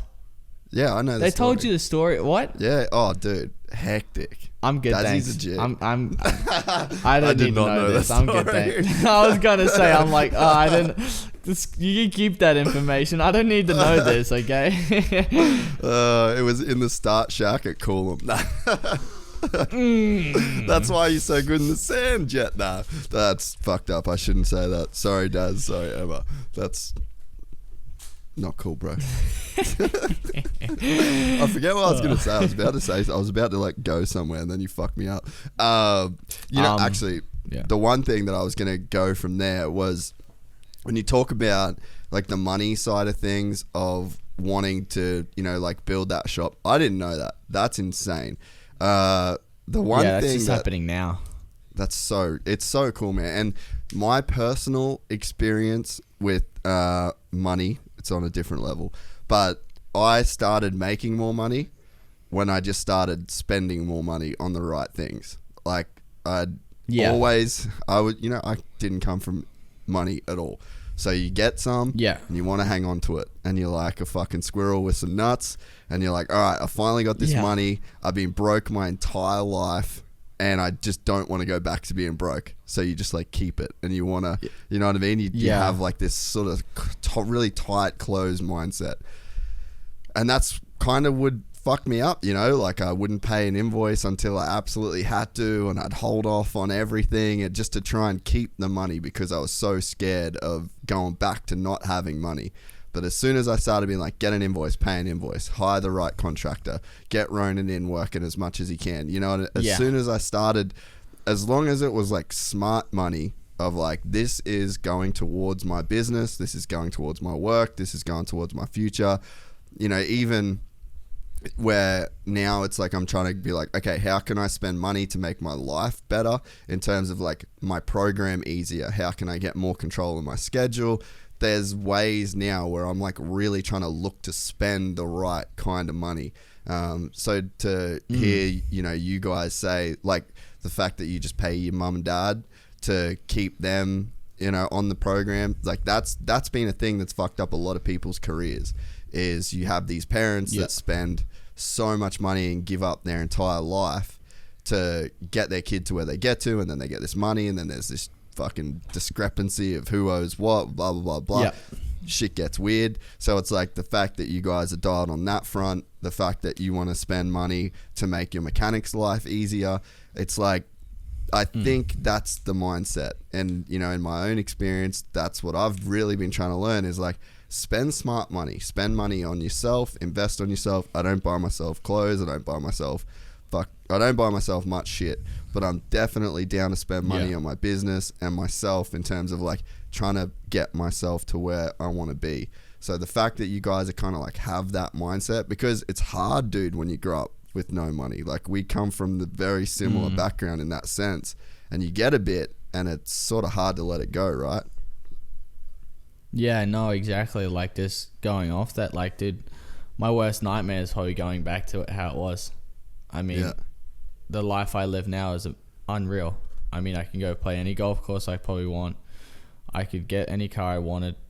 I could get a house. Like, it's like I'm living a love. And this is not, I'm not trying to brag like, oh, I have this much money. I'm just saying, like, I love my life, and because I love my life so much, that's what drives me. It drives me because I do not want to be broke. I don't want to go back to what we're having 2-minute noodles at night for dinner. Like, that's what basically drives me, because it does suck. It does suck seeing other people get this cool stuff, and like going back there, the kid getting this cool toys or getting this treat or some candy for lunch at Tucker because they have the money, where I have to have like wrap fruit or something because and, it's cheaper. Yeah, glad wrap sandwiches and a lot more tiny things where it might not taste as good, but it was just cheaper. And I mean, at that point, we had to survive. That was the only reason, not only how we could survive. So we just put up with it. But looking back, like, it was pretty harsh. And now we can get whatever food we want. We still obviously we eat healthy. We're not going out every night. Yeah. But like, have that feeling is cool, and I think that's one major thing that drives me, because that just having that nightmare of kind of going back to that is what kind of keeps me going, I feel like, in that. No, man, I completely agree. And I mean, dude, I fucking straight up just have like trauma from, like being a kid and being at school. And, like, you see kids that have dope shoes, and then you're getting picked on because you've got like shit shoe, and it's just the reality of the situation, and you don't have the perspective when you're a kid that, like, if someone come up and tapped me on the shoulder and was like, Jace, it's fine. You not having these shoes and you not having nice clothes at school is probably the reason why you're going to do really good in your life. You're going to use this as fuel. And it's going to get you to where you want to be. And I feel like after 30 years, that's finally caught up, But in terms of like the mentality to where you can just like drop that shit. But then, like you kind of get to a level where you're like, all right, I can't just keep, now that I've like making money, I can't just keep it. You have to spend this shit and you have to spend it smart, and you've got to look after people that are around you, and, like the mechanics and your parents. And it can suck watching that money leave your account, but if you're taking care of the people that are taking care of you, that shit comes back to you. Yes. No, 100%. And going to like what you were saying, like, no, you don't need those stuff. And now that, because I do earn good money, it's like, it's hard for me because we didn't have money, so I want to get stuff, like nice stuff. I want to get nice cars and that. But the cool thing is with Dad, it's like, if you want to get that, win more races, get more money, buy nicer things. It's plain simple. It's not rocket science. And so that's like one thing. And like, we made a bet, like I would make little bets and goals. Like, I make goals with myself and I'll make bets with Daz. Like this year with outdoors, I'm like, hey Daz, if I get a championship, can I get a car? And he's like, yeah. And then a little bit later, I'm like, okay, I got a little smart. I'm like, hey Daz, got a better idea. If I get the championship, my championship money goes into a house, and I'm going to save up all my podium bonuses, my winning bonuses, and put that into a car. And I made a bet, and we shook on it. So I got the house. We already got the house. My mum's in Florida, like moving most of the stuff over to it now. I think we're getting painted right now. And I get to get my car. I haven't got it yet, but I'm going to be getting my car. That kind of like symbolizes a bit of a treat along the way. I've worked my ass off for many years, and this is kind of like a good little, like just a little treat, just for, hey, that's for the good work. You want more of this? Keep doing what you're doing. Keep working your ass off. So what was the feeling like to get a house and like have your parents just be like, hey, we're Gucci, we're good, there's the house, we're all living good? It didn't click at first. Like, I signed the papers, didn't click until later that night. Then then someone called and said like, oh, I heard you bought a house. That's like amazing. Like, and like kind of really got it. Like, it was actually Janice Metz, my buddy's friend's mum. My mate's friends. It's my mate's mum. The Metzers, they're a lovely family, and she called and actually said how like it explained it more out of saying how like crazy this is. Like, not many people buy a house at 18, and that's when it really clicked. I'm like, holy crap! I bought a house at 18. Like I could move out right now and tell mom and dad stay at the house right now. I could do that if I want to, but like it's just like there's a house under my name. Like I have bought property that's something that expensive in my life. It's insane. I'm like, at first being the tightest, I'm like looking at all the papers, like the down payment you had to put down, all this, the watering bill, the electric bill, the this, blah, this. I'm like, and the guy's like, got any questions? I'm like, yeah. Have anyone thought about my bank account's feelings with this one? Like, he's gonna be crying after this. It's gonna hurt him. He hasn't put this much money down on stuff. So it was pretty funny with that. But yeah, it's unreal. Like it didn't kick in till later that night, and I actually I had to sit down because I'm just like, and kind of sat down by myself because mum and dad went out for dinner. I think Dazzy actually took Mumsy to a drag strip or something. What a lord. Yeah. And Tater Bear was upstairs, and I sat downstairs, and I was just sitting at like kind of the island table, and just like, it's wild. It's been a goal of mine to buy a house at 18, but it was such a big goal that you never really thought it would happen until like a year later or something. I'm like, it's a cool like accomplishment that I got, and I was really pumped. I called some other people in this and was like pretty pumped about it.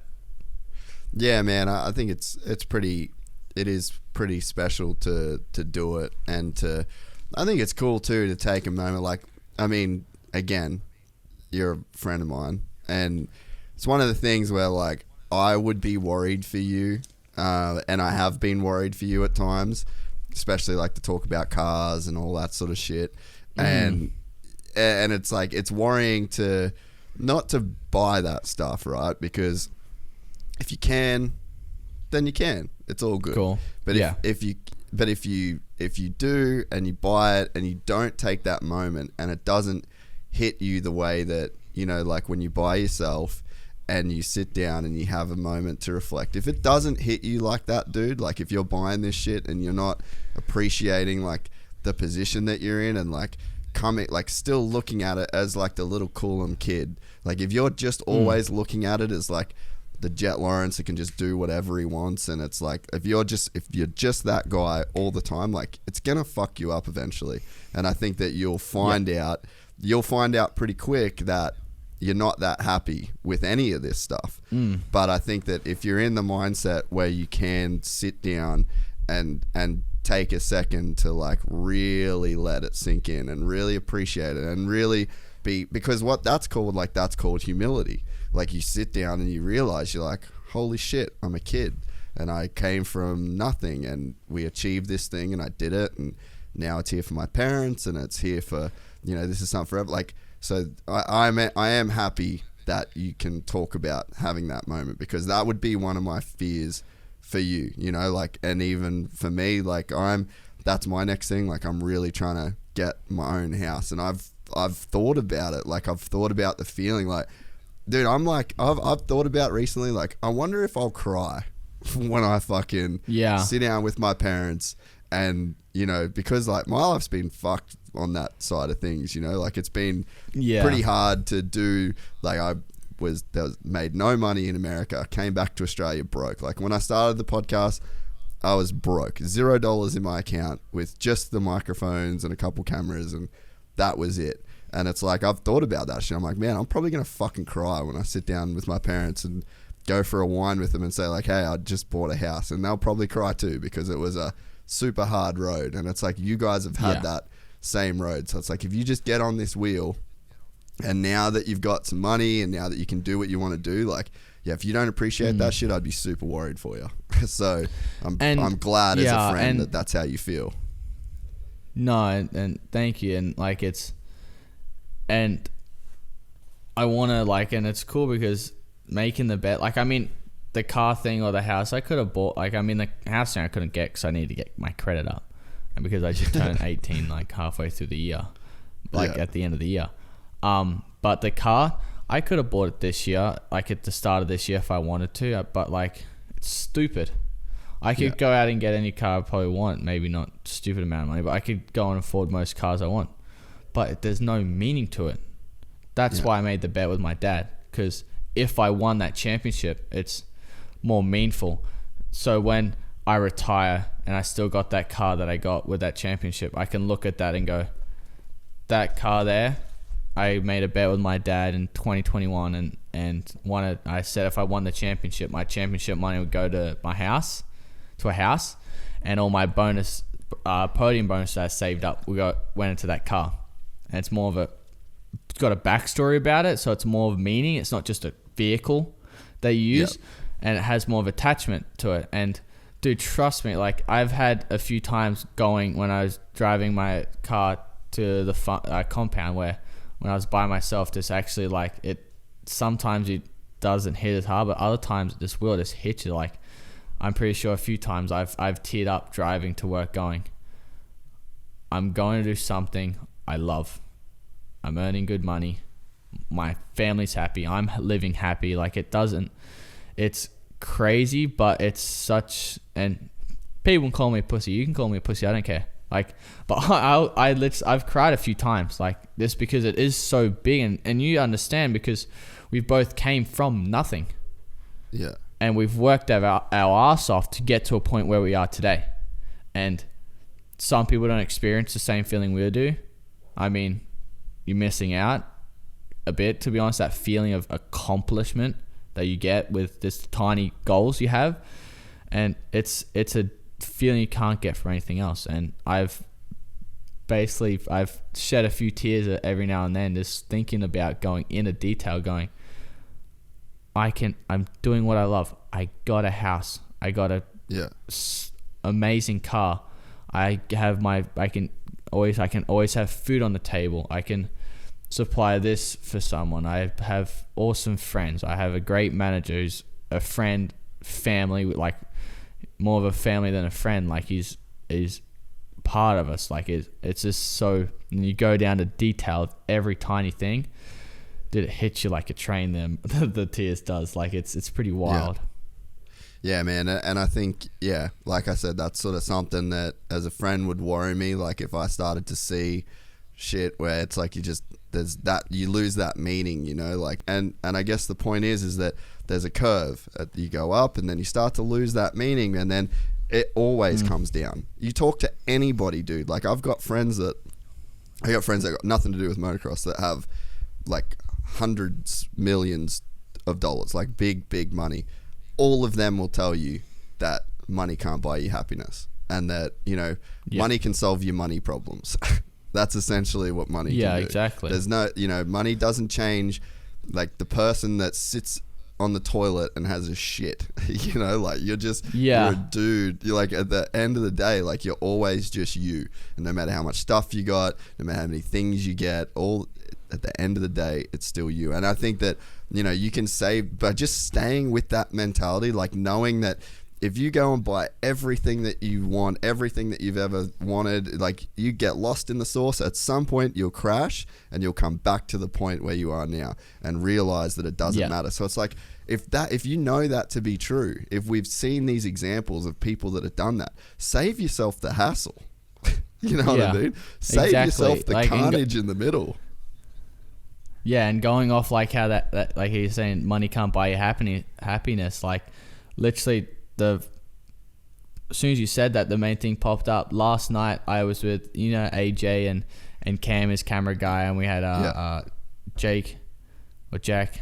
I can't remember. We were talking about the other day. I can't. It's Jack or Jake. One of those two. We laugh about it. They'll probably chuckle. But we were in a car park last night playing, like running routes with a football that probably cost $15, and we drove there in a Rolls Royce that probably worth $200,000. But I mean, the cool feeling driving the Rolls, but I had more fun playing football with a $20 ball, playing with mates. And Mertz, we're talking about literally yesterday or something when we were driving to go to the Corona tracks. He's like, money cannot buy you happiness.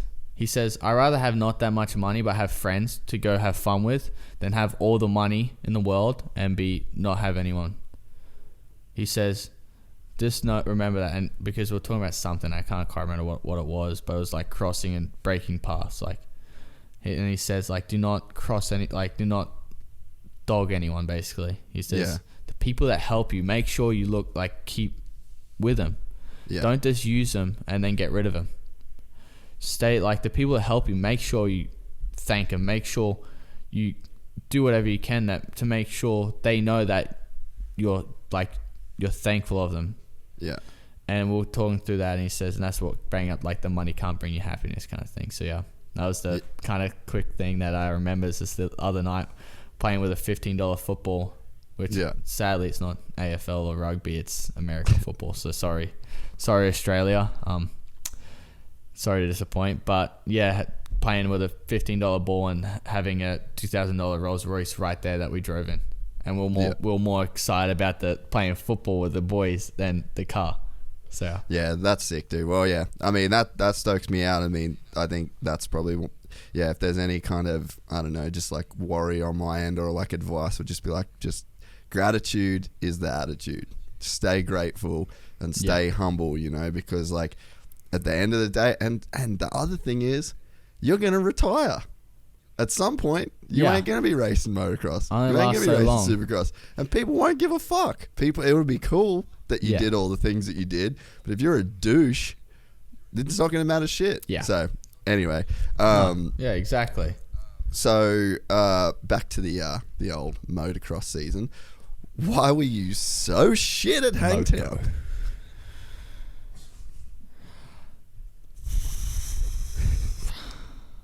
I don't know. I mean, people say, do people say oh, did you buckle to the pressure? I didn't feel any pressure.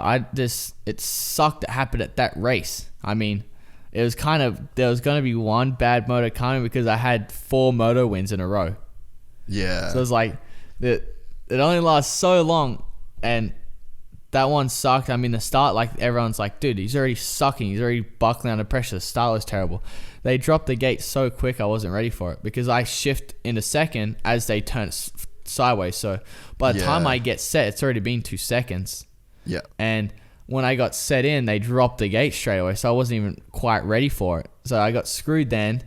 Then that I knew the track was wet and slippery in spots, and that crashed in the first moto.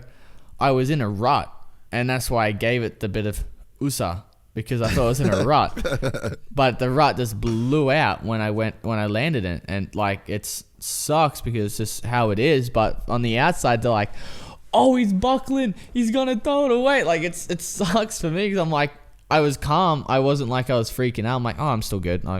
Don't worry about it. And now I hopped on. I'm well, guess I'm just making my life harder for this championship. You're really making me. I look up. I'm you're really making me work for this, aren't you? So this is how it was in the second crash. And the funny thing is, because the guy who crashed in front of me is my buddy Tyson Johnson, and I went golfing with him today also. So it's funny. I'm because when I got first behind, I'm oh, he'll let me bike easy. He'll be fine. Then he goes to get sketchy in the whoops, and I run straight into his bike. I'm oh. It was funny because after that moto, he's I got a message from him saying, so if you win the championship, am I still invited to the Top Golf at all? I got a chuckle at that, but yeah, because I was calm. Everyone's do we stress? And I'm no, not really. I knew I can go to top 10 because I just knew I had to get 7th and 8th, and I knew I would tie on points and I would get win it by more wins. Yeah. So yeah, with that, and so I was pretty calm, and the second I'm oh, just put me back at a few more spots there, but I knew I'd get to top 10. I'm I'll be fine.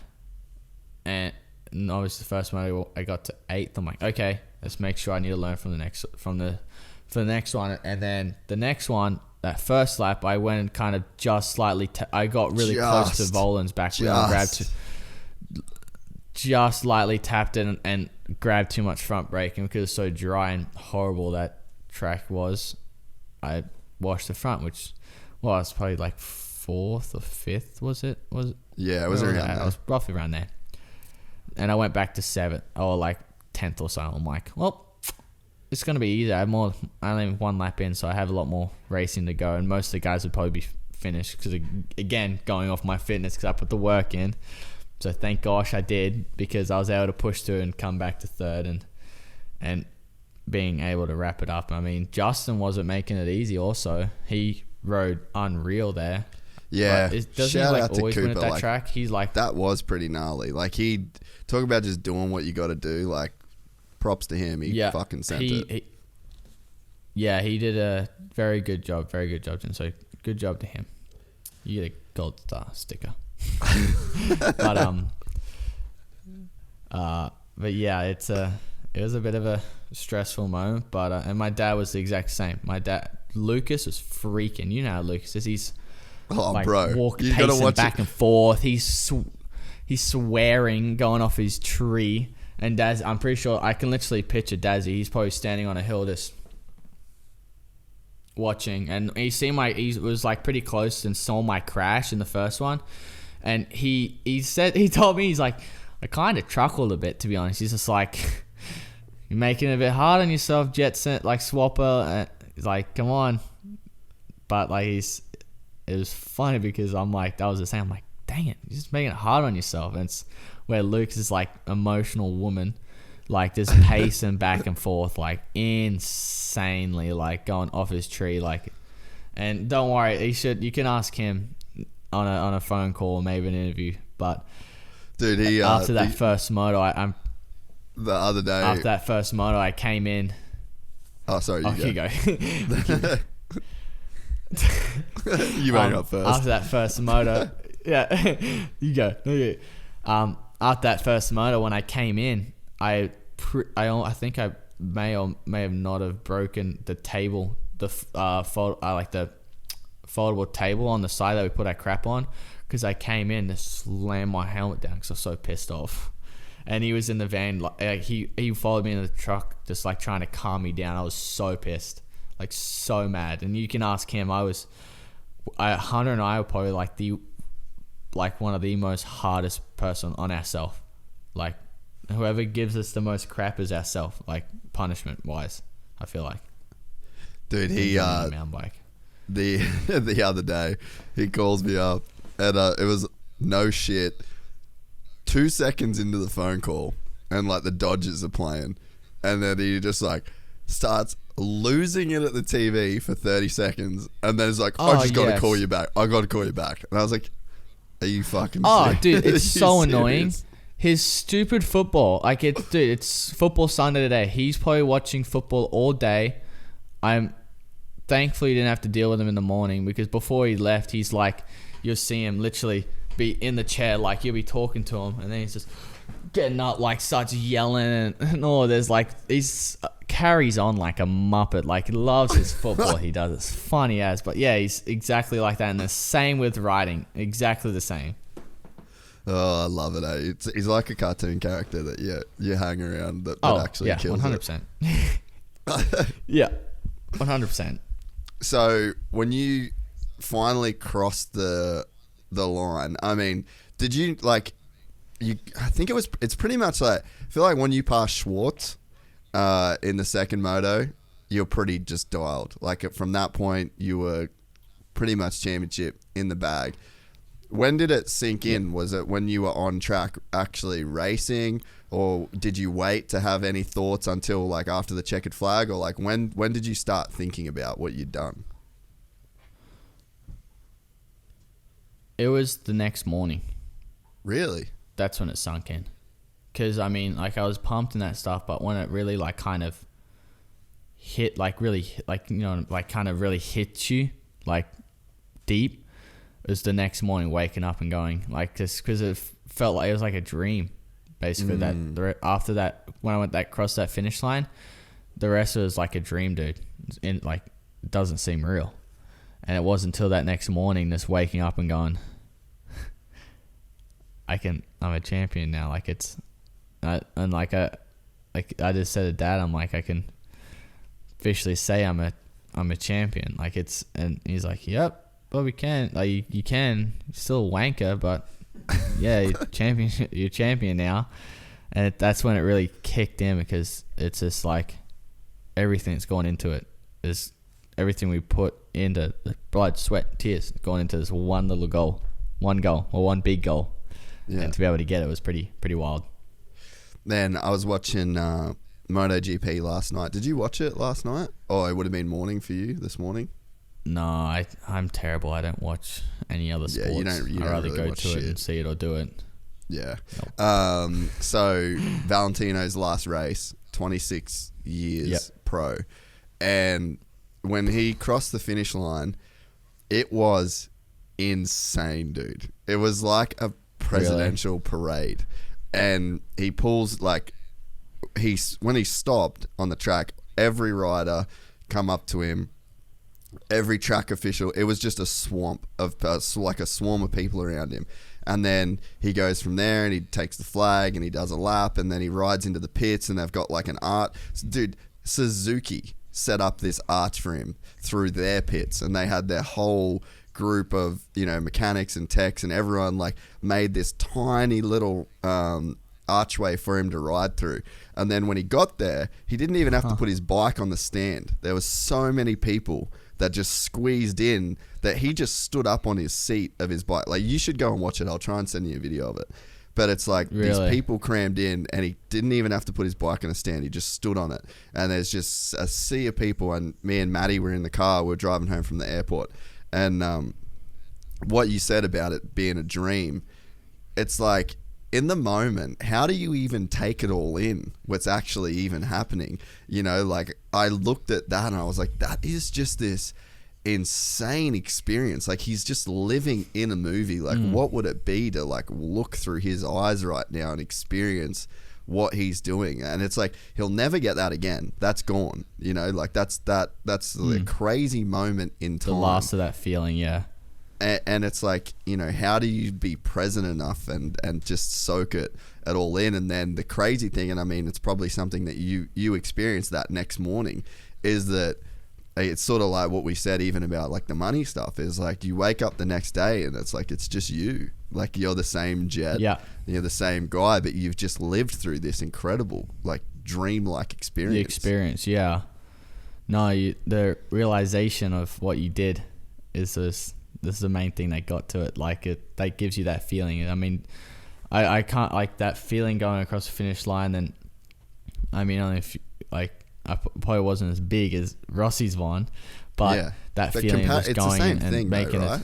It's the same thing, same feeling. Like, and it was like, it was a cool feeling. I mean, I could get luckily I can still get that same feeling more and more, because I'm just at the beginning of my career.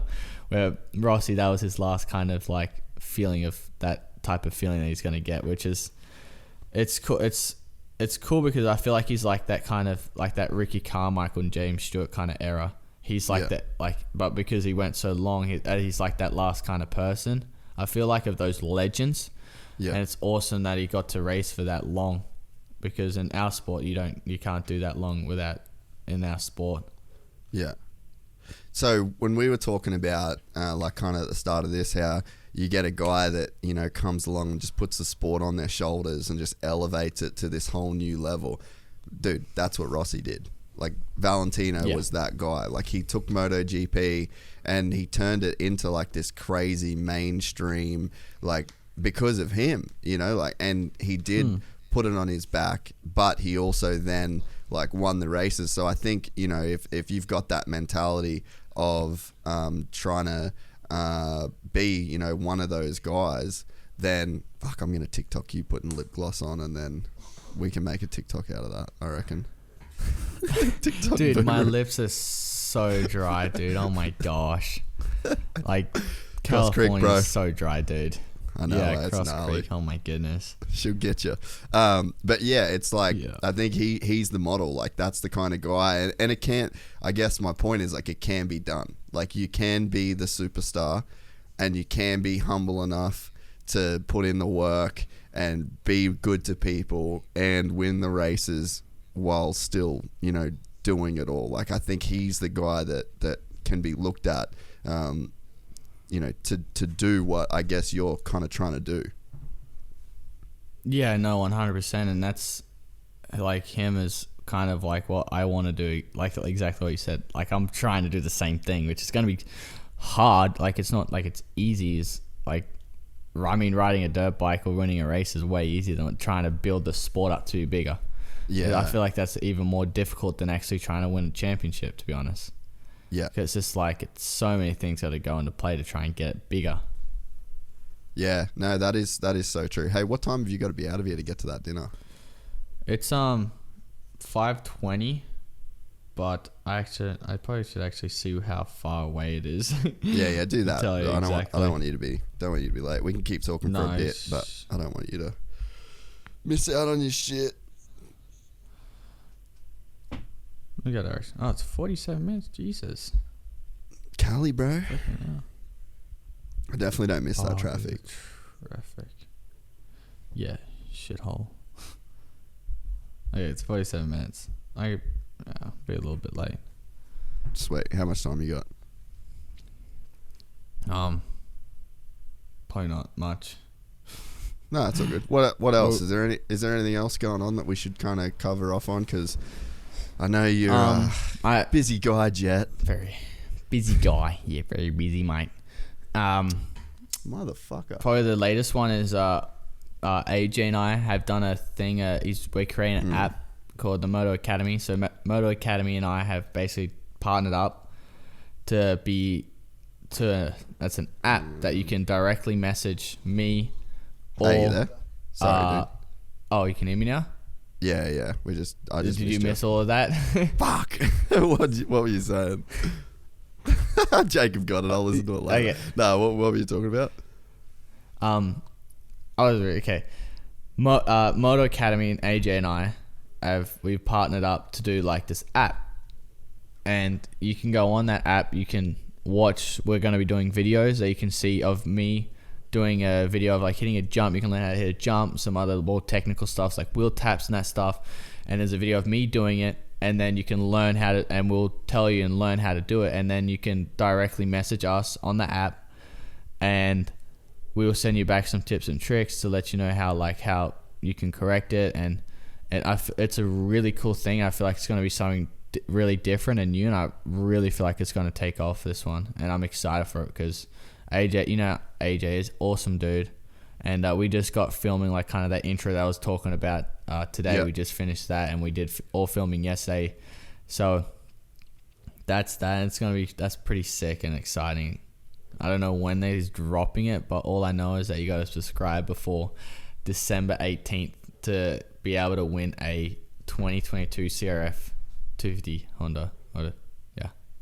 Yeah, that's sick. Yeah, it's going to be really good, man. I've been talking to AJ a bit about it. He's killing it, man. Like, I'm so pumped for him. He works really hard, and he's like an outside the box thinker. And yeah, I'm stoked for that whole program. He's to kick awesome, off, man. Yeah, I love, like, the guy's awesome. Puts in, like you said, a really hard worker, and it's an all around like really sick dude to hang out with and talk to.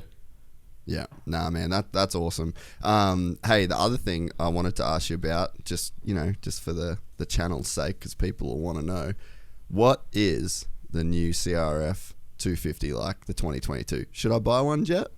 I could be a 250 guy next year. It's okay for Honda stands. Yes, you should really buy it. It's a really good bike. My opinion on it is pretty much the same. It's a really good bike, but it was stock suspension. If you do go into more so getting like more factory suspension, that stuff, and it does take a little bit more of trying to get it right. That was the one thing we kind of struggled with putting all our factory parts on, which might not have to worry about. But a stock Honda 250 with an exhaust, dude, awesome. Great bike. And that's what all you need, really. You don't need a factory motor, a stupidly fast bike. You need a bike that this is safe enough for you, have a bit of power to get stuff, and like I recommend like that. The new 250 is awesome. Like it's a really good bike. And so, how do you feel on it? Like, I mean, I said it, you didn't say it, but starts were a bit of a a drama at times this season. Obviously, like the Star bikes are just ridiculous. Like they've got a pretty crazy stock power plant to start with, and then once they get in there and start doing their thing, those bikes are ridiculously fast. Like, you know, you can even hear Danger Boy in the fucking thing. It's just like, it just rips. So, you know, are you too guys... much power for him. It's gnarly. So do you think that you guys in 22 are going to be making strides to kind of close that gap, just like raw speed motor wise? Like, and how is the power plant going into next year for you guys? It's already way closer than our bike this year. Like, it's got so much more room for making the bike faster, and the engine guy that I'm going to dinner soon, he's been doing an awesome job, and this bike's already way better than the 2021 bike. So, and I mean, I think for me, looking from the outside in analyst perspective of like what, you know, you kind of would need next year is like, I think that to have a bike that's going to be just a little bit closer for starts. It didn't seem like starts were that big a deal in Supercross. Like, you ripped some insane Supercross starts. It's because the start straights aren't ripped deep. Because outdoors they're ripped deep. That's like when the real horsepower and grunt really comes into it. Where now as Supercross, you're already on tackier stuff, so it's not a problem. It doesn't pull the bike down as much.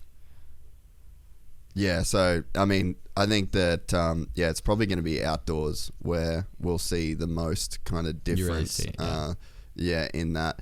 Well, what about the, like, chassis-wise? Like, does it feel much different? Because it's like a completely new frame. It is but does it still feel like a Honda? Yeah.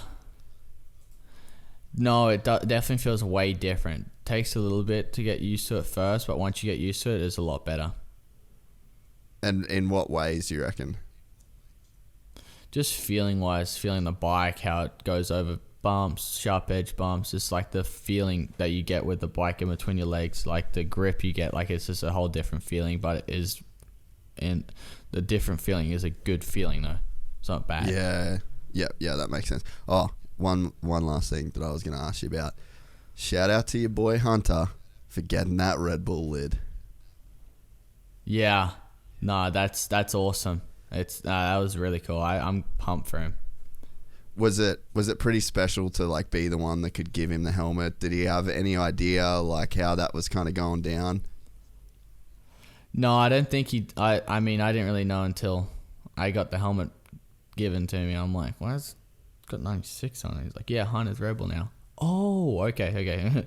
But no, it was like definitely a cool feeling handing him the helmet and that stuff, to have brothers on Red Bull, which I don't really think Red Bull have really had brothers on, that I know of, brothers on Red Bull. So it was pretty sick, and it was definitely a cool feeling. Man, it is pretty rad. Like I was talking to Hammer about it. I'm kind of glad. Like made a YouTube clip at the start of the year, being like, give Hunter a Red Bull helmet. Like that has to happen, right? Yeah. And it was pretty cool. Like I was saying that, but I'm glad that he didn't get it in a way like when you both did, like when you did. I'm glad it wasn't like a package deal, because then I feel like it probably would have taken away a little bit from what you did. Like it is pretty. It is pretty special that, you know, you got signed to Red Bull. That it was a big deal, and I think it wouldn't have been as big a deal if it was both of you guys. So, you know, honestly, I think Hunter kind of took one for the team a little bit in a way, and you got that kind of shine at the start of this year coming into the season, and I think storyline-wise, that was the move from like a Red Bull branding perspective. And then for you to be able to give Hunter a helmet after he did so good, like you kind of would rather be the guy where people are like, give him a fucking Red Bull helmet. Like, what are you guys doing? You're blowing it right now. Yeah. Like you'd rather be that guy than, and then for Hunter too, you know, like you don't really want to be the storyline that you could kind of play against Hunter is like, oh, well, he only got the deal because of Jett. And it's like, I think it worked out perfectly for you boys. It really did. It really did. And I feel like it's cool because if we both would have signed, I think it would have been one of us would have got shadowed. Like both of us would have got shadowed, or one of us would have got shadowed more than the other because, and both of us probably would have got shadowed. I feel like more so because it's like, it's just like they got done as a package deal. Like it's not, they're not singular people. They're always a package deal with Honda, with Airpoint Star, with 100%, with all of that. They're saying it's a package deal, but realistically, if you look on our contracts, they're all separate deals. They're all different. Yeah. So I feel like it just made it more nicer, more of a singular signing to get Hunters. Maybe it probably sucked for him a year to like kind of see that, but I mean, to get it now, I feel like it's all that waiting's kind of gone like past. Like I mean, the years of me really wanting Red Bull, that's it. Like I don't even think of those days now. It's like it's like I'm in the moment now. Like sick, I'm Red Bull now. Like it's so I think it was cool that it's probably sucked for him. They had to wait a year. But I feel like it's cool because you got it on at a MotoGP race. It wasn't exactly the same as my thing. Like if he did a video also, it's like, oh, it's cool. It's two brothers doing Red Bull. Woo. Like he did his thing at a MotoGP race in a Red Bull thing, like in Austin, Texas. Like it was sick. Yeah. No, I think it definitely worked out the right way. And Hunter got to do some pretty dope shit this year. Like that collab with Danny Rick. Fuck man, that was sick. And I mean, when Kenny did the thing with like Hamilton and Fox, and it was just like, that's fucking. I'm sorry, Kenny, you're my boy. That ain't real. In the sense that you know, like it, Chief. That ain't it, you know. And then when and it was funny. Like we were sort of giving Danny shit a bit about it. Like, oh, fucking Lewis is like he's the Supercross guy in F1, you know. And it's like I don't even know if Lewis has ever watched a Supercross race. And then they made a big deal about it on the broadcast and shit.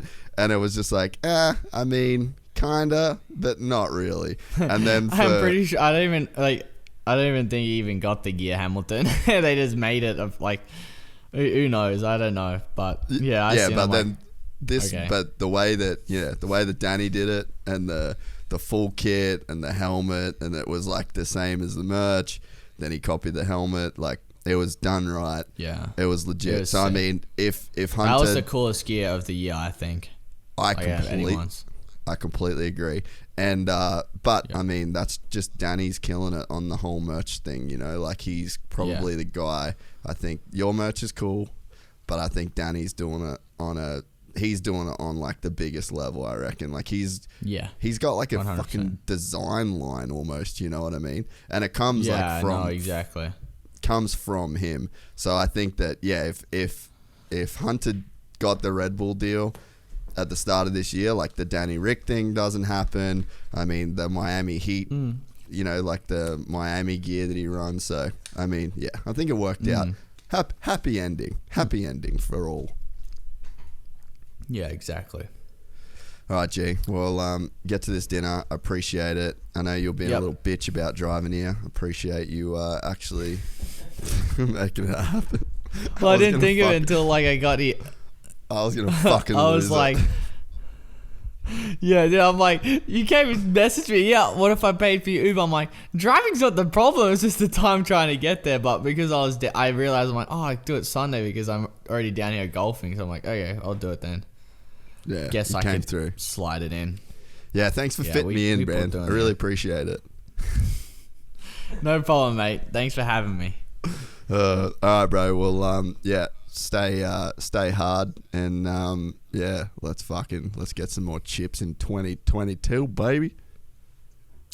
100%, dog. All right, man. I'll talk to you soon, eh? All right, later, mate. Have a good one. See you, Jake. You too, bro.